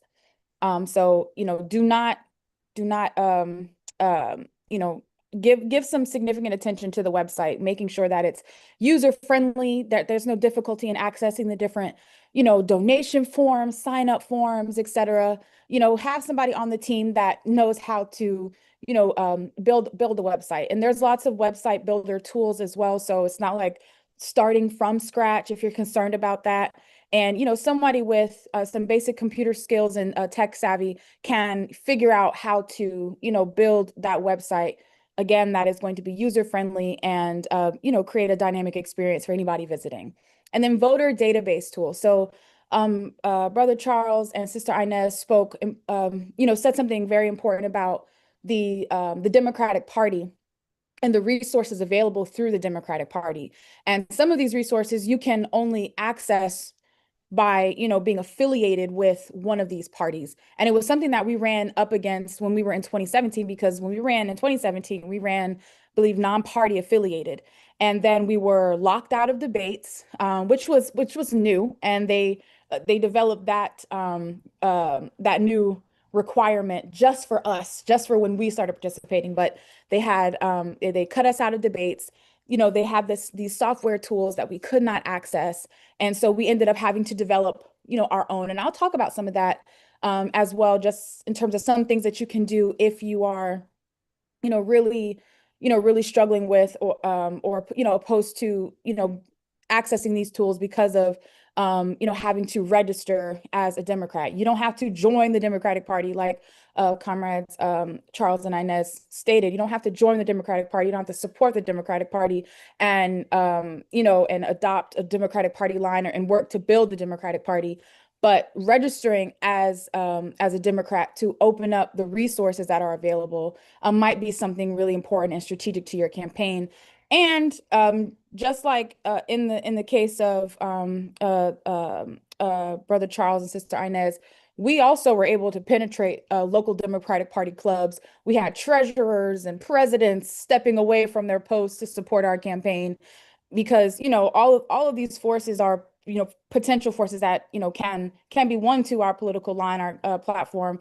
Even if it's for a particular agenda that they have in opposed to another candidate, et cetera, et cetera. The fact is that we were also able to make some, ripple effects inside the Democratic Party itself, the local ruling Democratic Party. So going back to, this initial point, the voter database tool, trying to get access to your area's voter database using tools like Vote Builder or NGP Van. These tools help develop targeted outreach strategies. They are also, it's very helpful in just managing the outreach data, what precinct you've hit, who you've talked to, what was the outcome of that discussion, and pulling, phone banking lists and identifying, people by, when's the last time they voted, if they're super voters, if they haven't voted, et cetera, that it pulls all that detailed information, because then that allows you to get very specific with your outreach strategy. So again, it will be necessary to be, members registered to certain political parties in order to access tools like this. And this work might require some research. It's research that I haven't done yet, but there might be tools now that exist where you can be an MPA and still access this information. But as far as I know now, these specific tools that we use that was very helpful in crafting our outreach strategy, were tools that we were required to be registered as Democrats. So on the trail, the campaign trail, and on the phone. So as mentioned, we have the best of both worlds, being out in the streets and also being online, being on the phones. And in our movement, we have a popular slogan that says, "Call the people, damn it. When they sign up, call them. When they donate, call them. When they express interest in the work that we're doing in our campaign, we want to call them. We want to make sure that they're on our list. And for those we have yet to meet and talk to, and for those who have yet to learn about us, we want to call those people too, to be able to win them over to our campaign." So knocking on doors and in-person fundraising events should be in tandem with phone banking and texting voters and donors. And if you have the capacity with your campaign team, you can be doing both on the same day. You can have a team of volunteers going out, hitting the trail, knocking on doors, and a team of people back at the campaign office who are making phone calls to a whole other set list of voters. So this can, again, it's happening in tandem. It can even happen at the same time, if you build a large enough, campaign team. So the candidate and volunteers should be mobilized to make calls to voters and donors every day. Use your election software like MPG Van to procure your call list. The campaign should prepare phone banking scripts for volunteers. You don't want anybody freestyling. You want, and it's also because you have, certain things that you want to be able to convey about your campaign. And also, depending on what people's responses are, what their questions might be, you want to make sure your volunteers are armed with the proper responses to be able to secure that yes vote. And also invest in robocalls and mass texting tools for follow-ups to your voter base. And this can also be used to issue regular reminders to yes votes about when election day is coming. Remember, this is how you can find your precinct. Call us if you need a ride to the polls, if you need us to pick up your mail-in ballots. And also having regular messages come in from the candidate to keep the people connected to your candidate. This is what robocalls and mass texting tools can be used for. So rake in the resources, endorsements, reach out to eligible organizations and notable individuals, particularly those that align in full or partly with your platform. Obviously, you don't want to go in search of endorsements and donors who are represent the total opposite of what your platform and what it is that your campaign represents, because whoever is feeding you is controlling you. And in this case, whoever's putting money, in your campaign coffers is that's the agenda for which you work. So if the people are the ones funding your campaign, then you are, representing the people, their interests, and your campaign remains consistent with that goal. So, but reach out to the forces, again, that are aligned, with your platform in full or in part, to, bring in endorsements that will encourage others to then donate to your campaign. Donor calls, as mentioned previously, donor calls need to happen every day. Continue to update this list as often as possible with people who, have donated, how much they've donated, because for some, I know for our local election in St. Pete, there was a cap on how much somebody could give in a single election. So you want to make sure you have an updated list. And it is effective for the candidate themselves to make personal donor calls, especially to key donors. If there's a donor list where it's, people who are more inclined to be able to give more to your campaign, that's probably a call that the candidate should make, because it's, much more winning and more personalized when the candidate themselves, is making that that one-on-one call. So your volunteers are doing a lot of donor calls, but the candidate, should be making donor calls as well. Online fundraising. Again, we have in-person fundraisers such as candidate meet and greets. And we had Sunday rallies, every week, where people from the community would come. We would talk about, a host of issues, and we would, talk about how the campaign speaks to these issues. And we would use that also as being able to report on, the status of our campaign, our yes votes, what work we have, to sign people up, and raise funds. But you can also use tools like Zoom and, other online, broadcast tools, where we can also fundraise online. Campaigns should host online fundraisers weekly, post content. This is a, proposal recommendation, and at least a weekly online fundraiser. This will be coupled with in-person fundraisers, as well as your daily donor calls. Post content calling for donations frequently. When you're on social media, you're making those posts, you never want to leave off your website and, making that call for people to sign up to volunteer and donate. Again, post content for calling for donations frequently. This also opens up your donor pool. And what I mean by that is, of course, locally or the scope of which the office that you're running for, those forces will donate. But in the case of our campaign in 2019, we did go viral off of a video, and people all around the country and even parts of the world were contributing to our campaign. So much so that it crashed the city's website when we were doing our finance report, because they had never had so many donations come in. And so, in that case, our donor pool was expanded beyond, the local voters that we are, wanting to donate, but now it's expanded to, particularly people across the country who can also support your campaign. And again, you want to make sure to check your election laws and restrictions on where donations can come from, and always check to see who is donating. Again, because you don't want to accept donations from, forces that are totally misaligned with what it is that your campaign represents.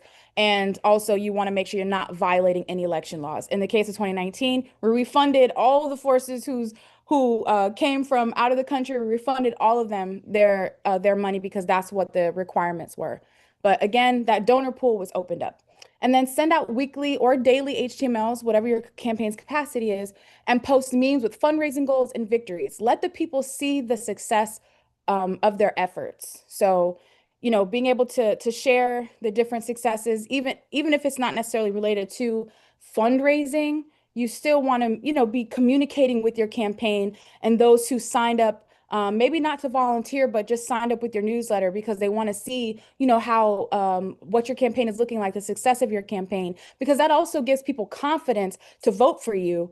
Because, to be able to see, this is a really winning campaign. They're out, they're getting a lot of support.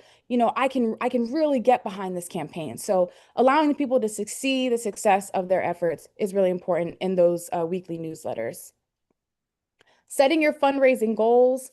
because likely our fundraising, our candidacies will be, have a much smaller fundraising capacity than what it is that, status quo candidates, big Democrat candidates are, running with. They have the benefit of super PACs and, the unions and, the all the different types of organizations that, are, all in bed together. They have the benefit of that. So they're going to be making the most money, which is why our ground game is extremely significant. But we still need to set fundraising goals, how much we want to raise and how much we need to raise in order to cover our expenses. Because even if we have a small financial capacity, we still want to make sure that we can cover all bases in terms of outreach and visibility. So the fundraising coordinator should set the fundraising goals based on the campaign organization's budget and hold it accountable.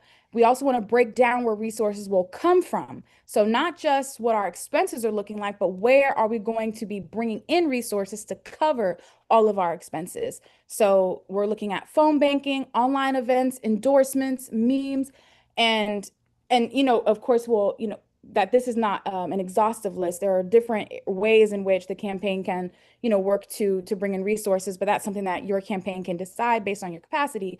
But you want to fight to meet those goals. So don't let a week go by and say, oh man, we were short. We have to fight to bring in those resources. We say, this is our weekly goal. We have to stay, to that goal, and we have to figure out how to make up for wherever we're lacking, and also see which fundraising area is our most successful area. Then we hone in on that to bring in the necessary resources. But we don't want to ever get lax in this area, because again, every dollar that we get, we are going to use. This campaign is going to use every single dollar that we receive. So expenses normally consist of, again, not an exhaustive list, but normally voter database software, and also some of the other technology that we talked about, the robocalls, the mass texting tools. Those cost money. Then we have promotion/propaganda. So your print, this is your flyers, your posters, getting ads in the newspaper, ads on TV, ads on the radio, social media, if you're able to boost posts, your yard signs, your campaign mailers. You want to have like at least 3 mailers go out in an election. And then campaign office, you might, if it's not a building that's like gifted or something, you might have to rent a space. So then you're looking at campaign office rent and supplies for that office. So again, not an exhaustive list, but those are typically where majority of your resources for your campaign are, the expenses for your campaign. So door-to-door, precinct by precinct. I'm going to go through this very quickly. Utilizing a voter database software will aid in pulling precinct information, demographics, registered voters, and can even keep track of where the campaign has gone and what the responses were. In absence of a voter database software, the campaign can access maps that break down precinct information. The campaign will have to research the demographics of a district/ward and their precincts. Our campaigns typically want to target majority Black or mixed precincts. Develop a sign-up sheet to take people's names, addresses, and accurate phone numbers, as some information, including from voter database software, might be outdated. Those sign-up sheets should ask if someone wants to volunteer, donate, and/or if they will vote for your candidate. You will also want to track their responses, even if they are a no or undecided. The campaign will need to enter in all results into a spreadsheet by the end of each day to have the most up-to-date information for the future of the campaign. Conduct campaign outreach in phases. 1, drops. Saturate the area with your literature. 2, follow up with door-to-door. 3, dropping off yard signs. And 4, a final pass-through using mailers at this stage also works. Also works here at this point. You want to do that final pass-through with your team, actually knocking on doors, but also having a mailer going out around this time is really effective, because it's reminding people about your campaign, about voting day, and sometimes re-meeting the people that have already confirmed that they're going to vote for you. And if there are names on your list that are still undecided towards the end of the campaign, visit those houses specifically to confirm their vote. Voter registration, education, and get out the vote. The get out the vote was, already spoken of, but there's some information in here. You want to provide updates on the voting situation through social media, articles, your website, etc. You can also hold rallies and studies so that people understand the implications of certain election laws and changes, and so that people can leave with the most accurate information. And I really want to emphasize this because they purposely confuse people. And, and oftentimes there'll be an election and you don't know an election is happening. So it becomes a secret election almost. You got to go out of your way to find out about it. So by us being the means by which people learn that an election is happening, this is what's on the line here. And, these are the current laws. This is what they mean. And, this is how we navigate this. They're getting that information from us. And again, that's just really important. Encourage voter registration and provide information on how to register and how to vote. Make voter registration a part of your outreach process, especially in the early phase of your campaign. Your outreach should consist of people who may not be yet registered to vote or who haven't voted in a while, which you can also get from the one of those voter database tools, as to when that should say to win them to register and vote for your candidate. During phone banking, the updated voter restrictions, laws, or voting process should be included in the script. Make sure phone banking volunteers have all necessary information to relay to potential voters. And for the get out the vote phone banking, it should remind people how to vote, the deadlines, etc., like mail-in ballot deadlines. And the volunteers should be equipped to provide assistance to voters, as in picking up mail-in ballots or even taking people to the polls. Of course, having people at the polling places, but again, knowing what restrictions are there now, as well. But all of the literature should include basic information regarding how to vote during this period, when voting day is, and where to find their voting precinct and location. Because even though people are registered to vote, they might not know where they're supposed to cast their vote. So that's also information we want to provide, is this is how you find what precinct or what place to go to vote within your precinct. And I believe, yeah, that's the last slide. So, this is kind of the tip of the iceberg. There's a lot more that we can get to, and we can say about the specifics, what we employed during our 2017 and 2019 campaigns. And but this should get people started, especially in the areas of acquiring the necessary technology and tools to run an effective campaign, and also some strategies for your fundraising. So Uhuru, thank you so much, and just want to salute the Black is Back Coalition for the 10th annual electoral campaign school, and conceding no territory, conceding a no space for the colonizer and their puppets to monopolize that. The African Revolution, the anti-colonial movement is here, and as it's been stated, we're not going back. So yes, salute the Black is Back Coalition, this electoral campaign school, and our leadership, Chairman Amalia Shatella. Uhuru. Uhuru, and thank you so very much for that. And also, before I go any further, I want to also just take a moment to thank and to salute our sister, Ona Zane Yeshatela. We see your work. She is such a powerful force within the Uhuru movement. And I just want to say, we recognize you too, and we see and we feel your work, the Black is Back Coalition. And Uhuru, and also we feel the work and we see the work of all of our comrades within the Uhuru movement. So we want to salute them as well. Next we have, and I just want to check with Sister Kenge in terms of how we're doing with time, because now it's Q&A, and I have down here 30 minutes. Are we still sticking by that? Correct. Okay, Uhuru. Yeah, so now it's the Q&A section. Please feel free to ask any kind of questions you have, even if it's things that came up within some of the presentations of the other panelists who were on. And also this goes for people in the room as well, and panelists who are the presenters here, and also the people, the attendees. Uhuru. Let me just start with the first Q&A I see here. And this is from Saeed Kamba, Sister Saeed, and she asked, she says, we know that messaging the Black Power agenda is the end game. How do you activate the voter to increase a candidate's base to position them better for future elections?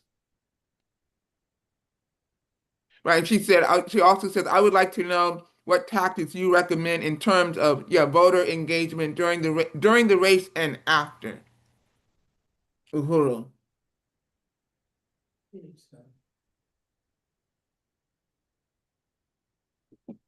Well, the way we engage the people, the voters, you don't wait to election time.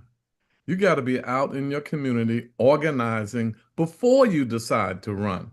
We're not the kind of campaign that all of a sudden we woke up one morning and decide that we're going to run. So we get some posters together and do all of the things that Akile said and that Inez said. No, you got to engage your community way before any elections. We won because there was an issue of bringing a environmentally hazardous incinerator in our community, which would have all kinds of emissions would have really, increased the pollution and the upper respiratory disease of our people. We stopped that. So once we built the coalition to stop the incinerator, then they wanted to take the fireboxes out of East New York. Too many false alarms. They said, could you imagine? They wanted to put up pay phones.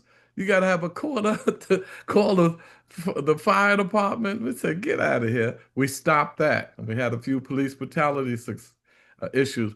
And then people saw that we were organizing around all these issues. The people said they would want us to run.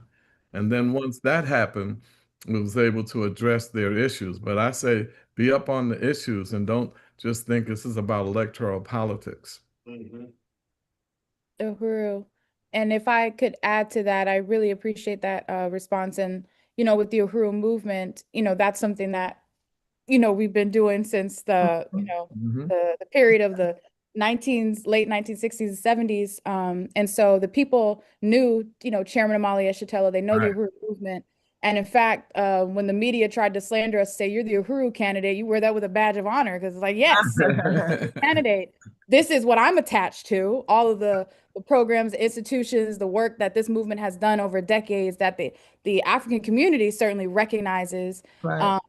So that foundation was there. And then during the campaign itself, we're not treating people like you're just a vote. We're in the process. The chairman constantly emphasized that we're building a social movement. So the people we were winning to vote were people we wanted to be part of this movement, and it was people we were trying to reach anyway. But we we use the electoral process as a means by reaching the people that might ordinarily only see the electoral arena as the only legitimate form of struggle. So now we're reaching these people, bringing them into the embrace of our movement and showing them everything we do outside of the electoral process as well. So, we had people that stayed on with us even after the campaign was over because they wanted to be part of, of the movement that continued to move, regardless of what the election outcomes are. So, yeah, just, and it's something that you don't encounter with,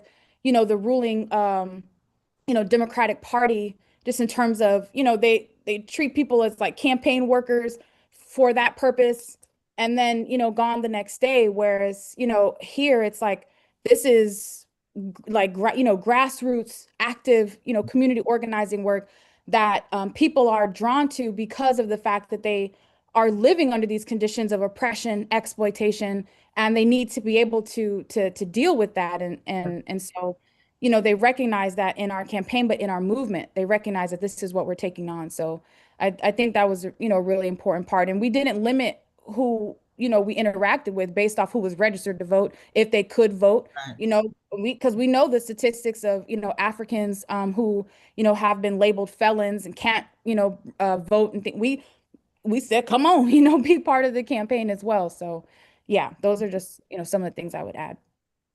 And also, I just want to add that the campaign that Sister Akile and our comrade Jesse Neville ran, I think in 2017, when Jesse Neville ran for mayor and Sister Akile ran for city council, that to me is a perfect example of a case where they did not win the seat, but their campaign was so successful because they really advanced the goal of what they wanted to do. And for me personally, the message that we give during campaigns and how we vote is even more important than the person we vote for. But they ran a campaign that was so successful, and they continue to focus on reparations for the Black community. So they really elevated the issue of reparations electorally, and that campaign went viral.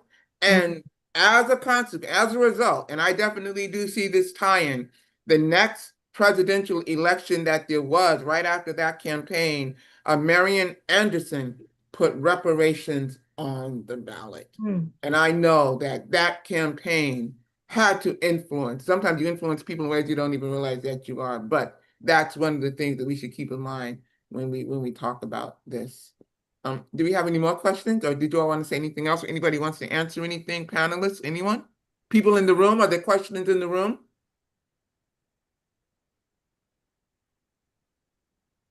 Uhuru, Brother Chairman, Uhuru.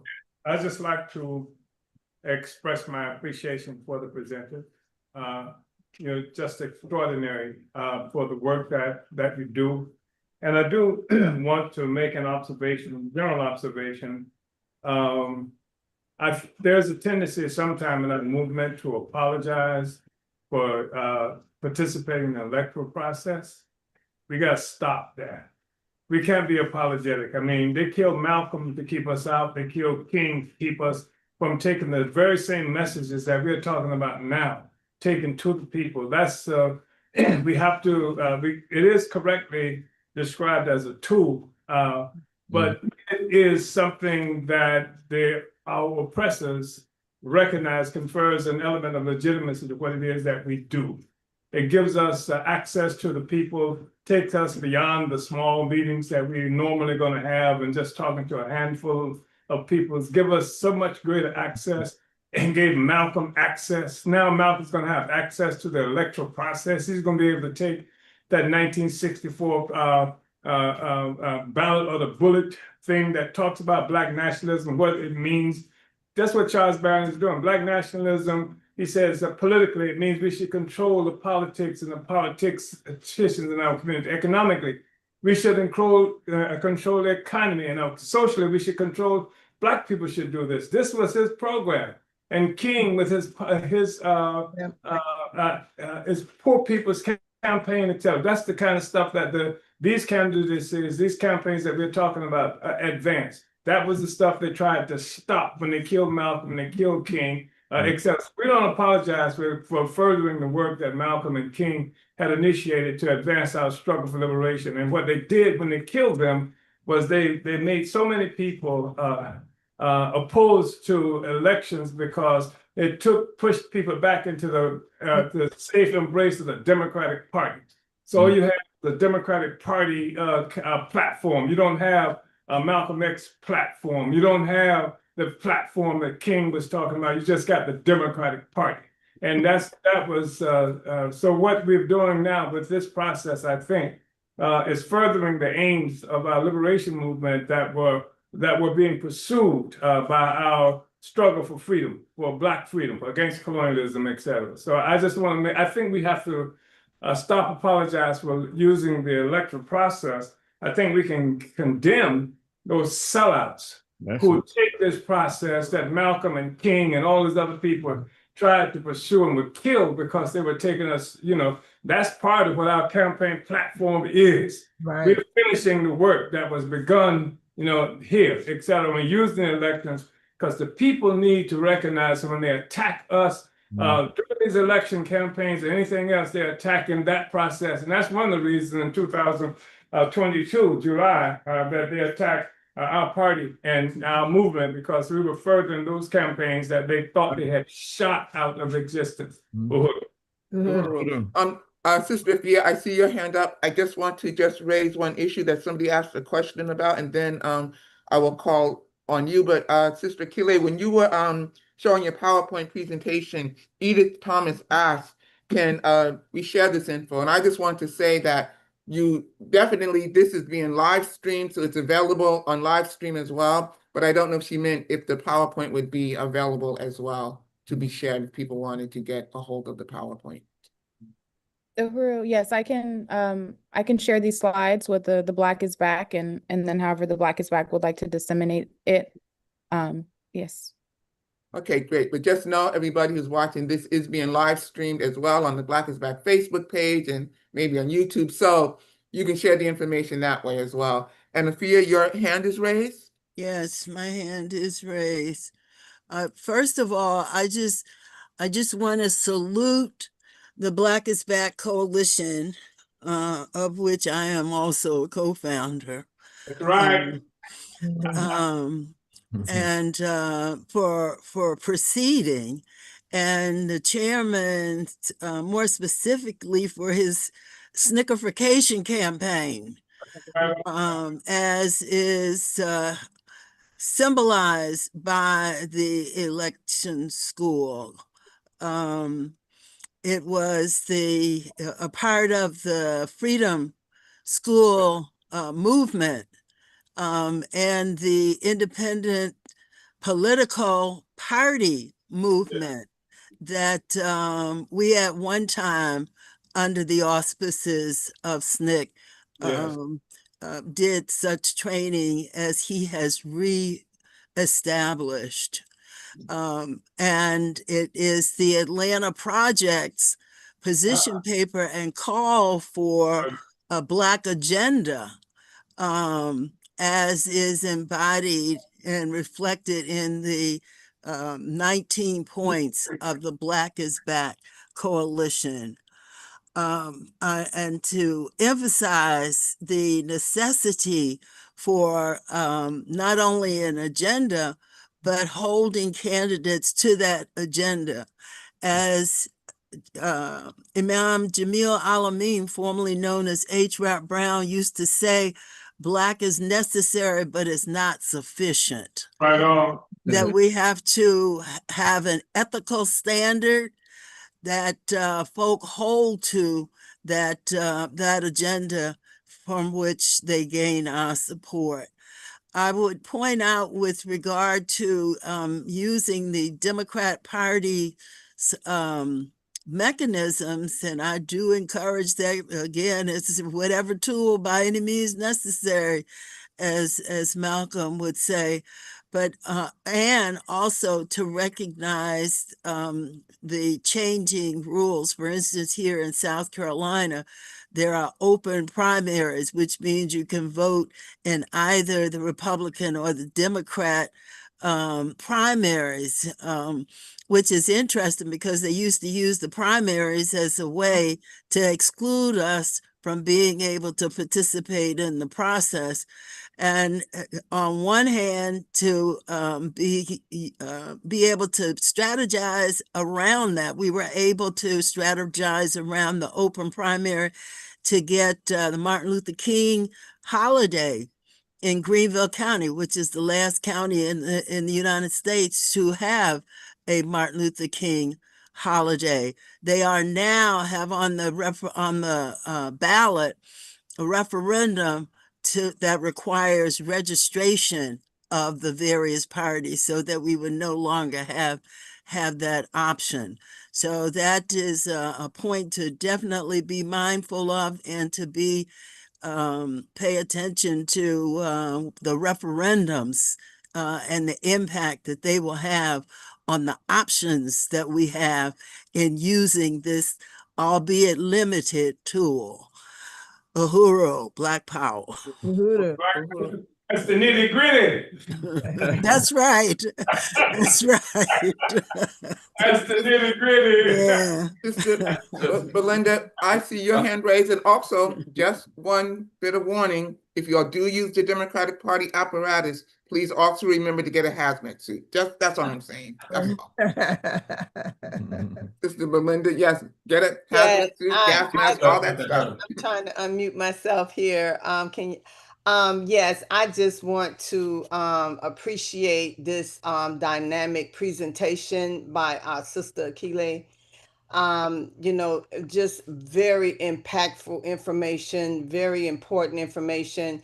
And what I like most about what she said, it was the people that nominated her as a candidate to step forth and run for office. That is so important. So I hope everybody was listening to that. It's obvious that she had already proved herself in the community. She had already had her name and everything out there. People knew who she were, and that they were they knew that she would be a winnable candidate. That's important because they came forth and nominated her. So I just want to thank and appreciate her for such a phenomenal presentation.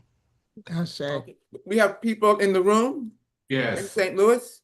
yes, this is Ike. First of all, compliment the panel and Brother Barron. You know, I have so much respect for you and your wife, as well as everybody else, Akile too.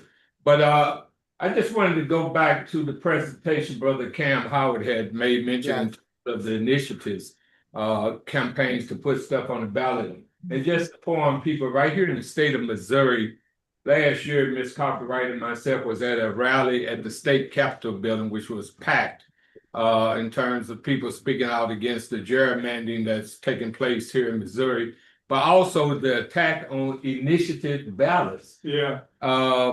In the past, an initiative ballot been placed on a state ballot here just needed to receive a majority vote. Right. They claim that they like majority vote, right?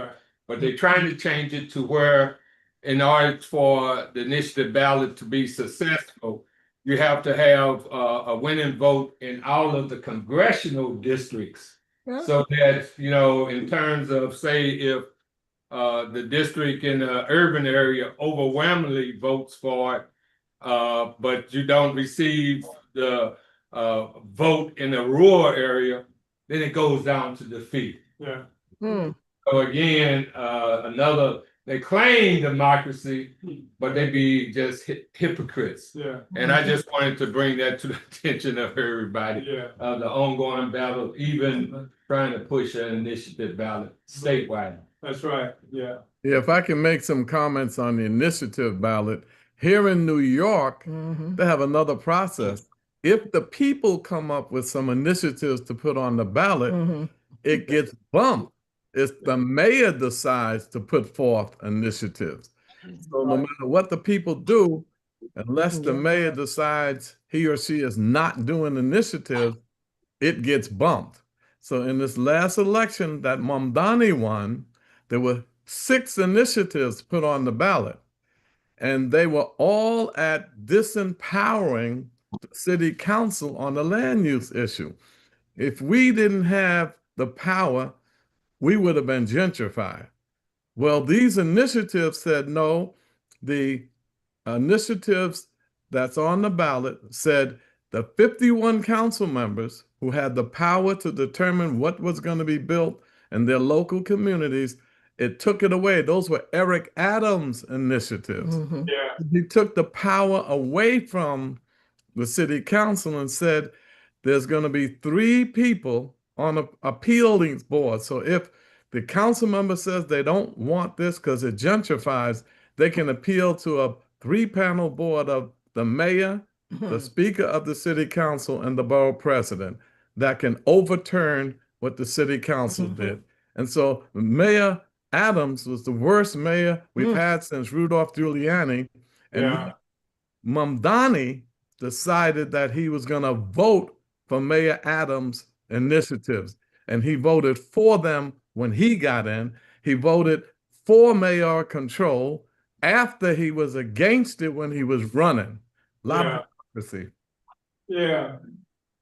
Yeah, I just want to add to that. You know, some cities and states have, you know, they all have different rules and laws around initiatives. In Chicago, they have what is called an advisory initiative. So the people can put a petition together and get a question and get all the necessary things to put it on the ballot, but it goes to the mayor, and the mayor has to. It's an advisory piece to the mayor. The mayor has to adopt it or not. But what we found in Chicago is that over 90% of petitions that were gotten by on the ballot, that would have made it on the ballot, went to the mayor and they were adopted. And about 80% that actually got on the ballot was actually voted on. So even though you have that restriction, in some cases you can even go around that. You know, so thank you for that opportunity. I just have one quick question for you. what you were reading from, was that a PowerPoint? Is that like a presentation that you were reading from that you have that could be distributed? The information was so powerful. Yeah, I'll get it to Comrade King. But I Okay. just also wanted to say that I think that one of the reasons you see the kinds of outcome that Comrade Cam was talking about is the fact that to keep it off the ballot challenges the political future and legitimacy of the mayor or whomever else, has that kind of responsibility. That's why I think if you can really build popular movements to get it on the ballot, then it becomes difficult for them to keep it off the ballot. That's right. Yeah. That's right. That's right. And it's good that Cam got a pretty decent mayor in Chicago. Yeah, I like that guy. We don't have that in New York. It's unfortunate, man, that a lot of people are coming against him because of his position on immigration. Yeah. A lot of Black folks in Chicago don't see the difference, can't separate the issue. So we have a huge struggle to get this brother reelected. Oh, wow. Wow. In our community. Yeah. In our community. Do we have any more questions that anybody else has? If not, I will have a comment. I just wanted to add my voice. Charles and I wanted to add our voices to giving commendations to Sister Ona for the work that she does continually in the organization and making things work. And also Sister Nkenga, all the things that she does. Yes. Calls her all the time. And all of those whose names we may not call, who were working to make this event successful. I just wanted to commend you and thank you. And I wanted to say to Sister Akele, you may admire us a lot, but we admire you just as much, Definitely. Yeah. if not more. Definitely. I use your campaign to the upstarts in New York, said, y'all want to be a good campaigner? That's right. Check out. So I got your clips and everything. So I'll be showing them. So check out this sister. This is the kind of candidate we want you to be. So proud of you. Solid as a rock. That's right. No I chance. see Sister Belinda Parker Brown's hand raised again, but I also just want to say, maybe she'll comment on this too. She ran for, I think, city council in Slidell, Louisiana. She ran after, because we know that what they did with the Voting Rights Act, the gutting of it, had something to do with what was going on in Louisiana. But she did not care, and she went in there powerfully. And you did pretty well, right, Sister Belinda? Yeah, Lisa, I wanna say that I certainly agree with the Barons, the Barons, Charles and his wife, because I'm gonna use everything that Sister Akile just put out because of the fact that to answer your question, that was just a setup, Lisa. That was just a setup, and I did very well because I didn't do any of the things that we just talked about in this electoral campaign. All I did was put my name on the ballot. So thanks to Brother Zyke, that once you put your name out there, you win. Once they let your name get on that ballot, you a winner. So, but I'm coming back. So they just need to brace themselves for what's coming next. Okay. So I appreciate this electoral school. This is just phenomenal. This is a dynamic program, and I hope that I'm looking forward to the next year. Sister Mama Afia. Oh, yeah. I just want to unite with all the affirmations and support for this morning's speakers and the campaigns and the information that you all have shared. I ran in 24, I've forgotten what, Lisa knows what year it was for on the Green Party, and have no intentions of running again. But I can tell you one thing, I'm gonna use all this stuff to promote reparations in the state of South Carolina. I can't wait to write social media posts about how to use the Democratic Party. I can't wait. I got ideas in my head already. I can't wait. Thank you all. Thank you for your generosity, your courage, your consistency, and your support and contribution to the liberation of African people. Thank you so much. And I have another question related to the Black Power blueprint. The bakery is going to be opening soon, correct? Yes. Yes, August thank you. 15th. Oh, August when? August 15th, celebrating Marcus Garvey's birthday. So All right. yeah. That gives me more motivation to come back to St. Louis, definitely. Do we have any more questions or, oh, Belinda, is your hand still raised? Okay, that's an old one. Okay. Well, you know something right now, and just to let you guys get a little bit more of an idea in terms of what's on the agenda. And we're going to now have a call for resources. I'm so glad to see Reverend Pinckney in the house for this one and Sister Belinda Parker Brown. And then afterwards, there will be lunch. There'll be about an hour and 15 minutes for lunch, I believe. But you all are going to want to come back. Definitely make sure you come back because we're going to still hear some very powerful, heavy hitting things. And one of them we're going to be talking about is recalling people. But Sister Belinda, Reverend Pinckney, I know I saw is you. the expert. That's right. Yes. We're gonna tell people what they need to know when they get in office and they don't do right. We vote them in and we will vote them out. That's right. But now it's time to raise some resources because as we know, freedom ain't free. And I don't want the colonizers, man. I don't want them to control anything about us. So we're gonna raise some resources. Sister Ikange, what's the goal for today? 500. Ooh, 500. And also resources, and a very important component to resources is membership. We want the membership to go up. Reverend Pinckney, are you with us in the house? Call Pinckney. Call Pinckney, are you with us? Pastor Pinckney! 'Cause nobody can do this like him. Maybe he stepped away. But we have a $500 a goal today. Do we have any donations? If you want to make donations, you can put them in the chat. Also, if you're watching online, you can put it in the comment section. Cash App, to me, Cash App is just the best one to use because before you know it, boom, you put that Cash App out there and it's taken care of. But the Cash I'm App, starting off today with I want to do $15 right now on my Cash App. okay. So I think that we're gonna start this off. We don't want to take a whole lot of time to raise money, people. We got a whole nother a whole nother group of presenters, phenomenal presenters that's coming forth, and we want to get to it. We want to eat, come back, and get to the rest of this powerful information. Okay, so let's get this money and let's go.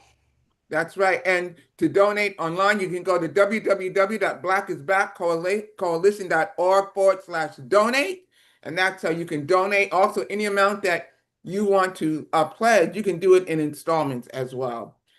Cash App is $BIBCOA, which stands for Black is Back Coalition.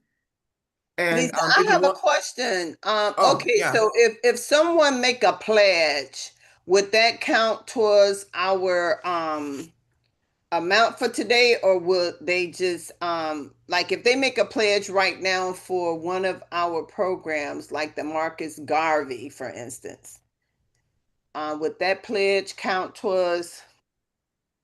Even if they can't pay the whole thing, I just want to maybe Sister Kenya can explain. Right, she can tell you better than me. But I think it does. Sister Kenge, are you there? Yes, I am. That does go towards our goal for the day. And they can just let us know how it is they want to pay it, monthly, weekly, etc. And we will make sure to send out the proper invoice. Oh, wonderful. Come on, people. Let's make pledges. Pledges are very powerful because that keeps the money coming in. That keeps us, well prepared with resources that we need for other events that we're going to be presenting. So come on, let's make some pledges. Let me That's see. right. And we've What always, kind of pledges they can make, Lisa? I'm sorry, what did you say? Let's put up there what pledges they can make. Oh yeah, the membership. Do we have the membership slide? Yes. Individual membership, $25. Organizational, $200 if you're international. National, $150. And state, local, or provincial, $50.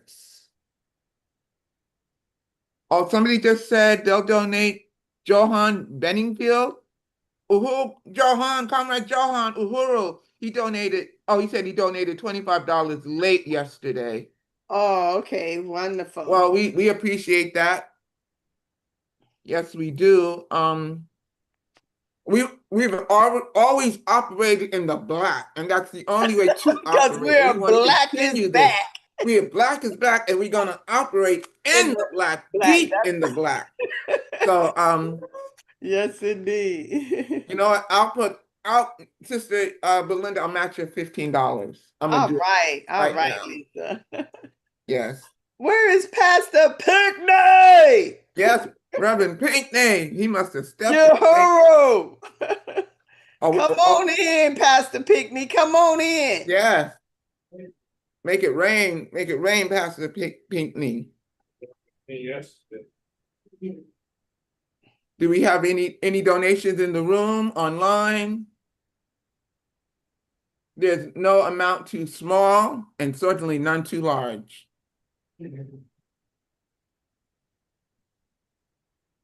Yes.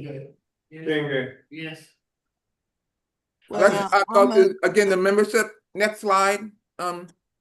Slide. That's giving levels, right? Yes.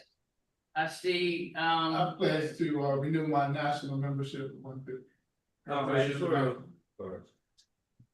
Uhuru. What was that? Who's that, Brother Camp? Who was that, Lisa? Somebody just did an international, national, what happened? Come on, you guys, tell us. We can't be. That's what I don't All like. right. Well, somebody said they donated. I can't zoom into the room. Ruby said she donated $50, and Stephen Reynolds said donated $27. Vanguard up. Ooh, yeah. Let's look at some of the giving levels if we can get those slides up in terms of what kind of membership you can become. So that's so important.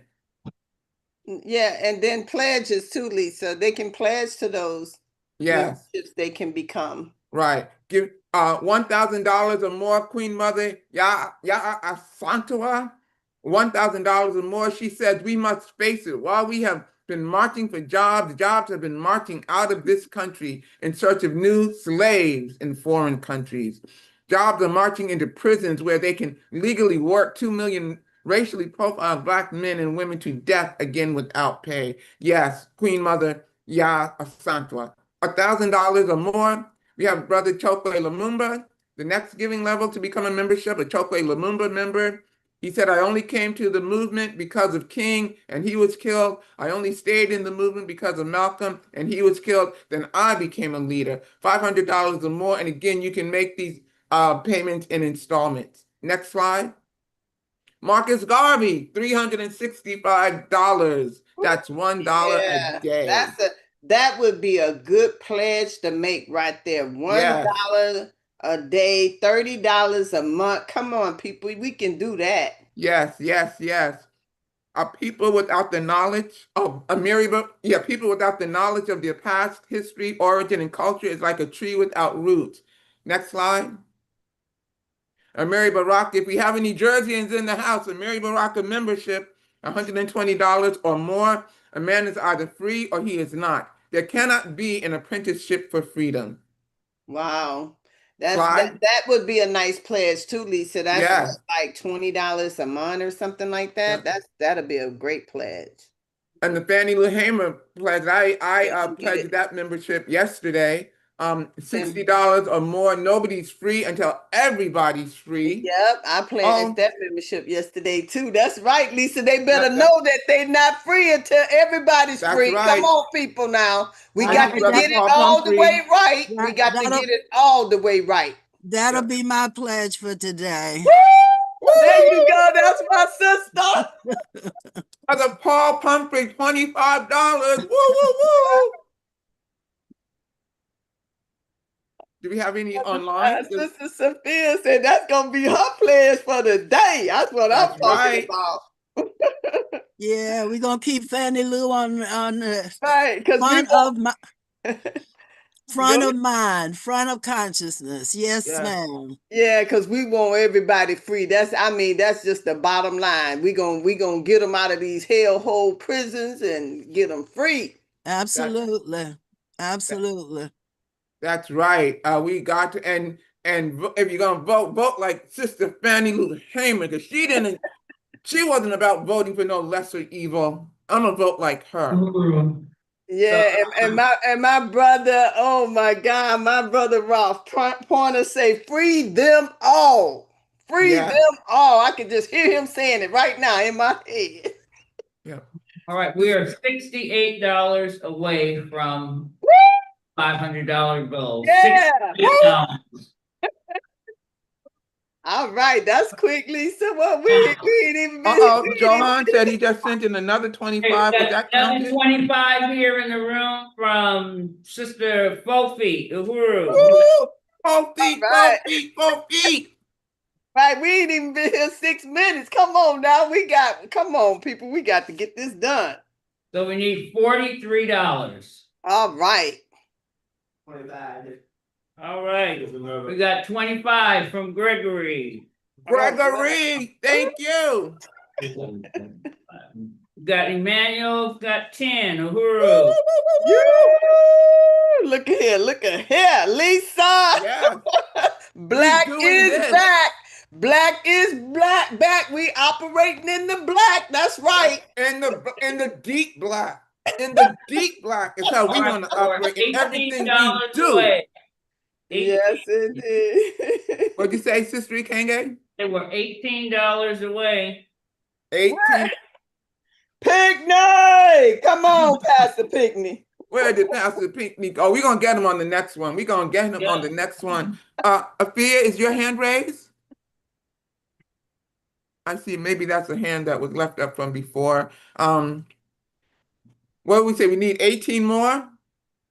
Yes. I know it's out there. I know it's out there. You know, Lisa, while we're waiting on this last. Yeah. Hold on. And I see Brother Youssef did 40. Woo, woo, We're woo. already over 500, and Penny got 20, so we're over 500. Okay, let's go. Let's keep it moving. Woo, woo, woo, woo. Yes, yes. That was less than what? How many minutes did it take us to do that, Lisa? That's what I'm talking That's about. because we bad. That's because we bad. We get it done. That's all. That's That's because all. black is back. I don't care what they say. Black is back. Exactly. That's because we bad. That's why we got it done. They had me and you. They know. They see me and you. They know. Yeah, yes, indeed. We're about it. Let's go. Let's That's go, right. people. But we really appreciate all of you, and hope we want some members. Human resources members are your most valuable asset that any organization can have. And we got to grow the membership of the Black is Back Coalition. For all that we talk about, we want to have the capacity to do it. The capacity comes with members. That's what we want. Yes. Okay, Sister Kange, so do you want to tell us, because we up next, what's up is lunchtime, correct, Sister Kange? I didn't hear you. Up next is lunchtime, Yes, correct? lunch is next. Just we're following the program. Lunch is next. So we will have 1 hour for lunch. We're having Indian food for lunch today. Lunch will be $13. And what time is it? Is it time? 1:35 right now. Okay, so actually we'll have an hour then and 5 minutes. Okay, so right now it's 2:36 on the East Coast. Sister Lisa, don't confuse people. We're gonna be back in an hour from whatever time it is that we're leaving. So whatever time it is in your time zone, please come back in 1 hour. All right. That's right. I will be back. All right, people, go eat and come back. Okay. Do we have because yesterday we was able to put up a nice, We'll have the same thing this time. okay, great. We'll just update it for 1 hour and 5 minutes. Right. All right. Thank you, everyone. Thank you, to everyone who everyone. gave. And Uhuru, get a membership. Uhuru. Uhuru, yes, yes, yes, Uhuru.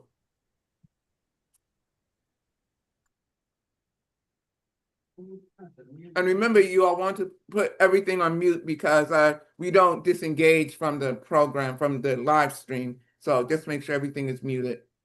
Uhuru.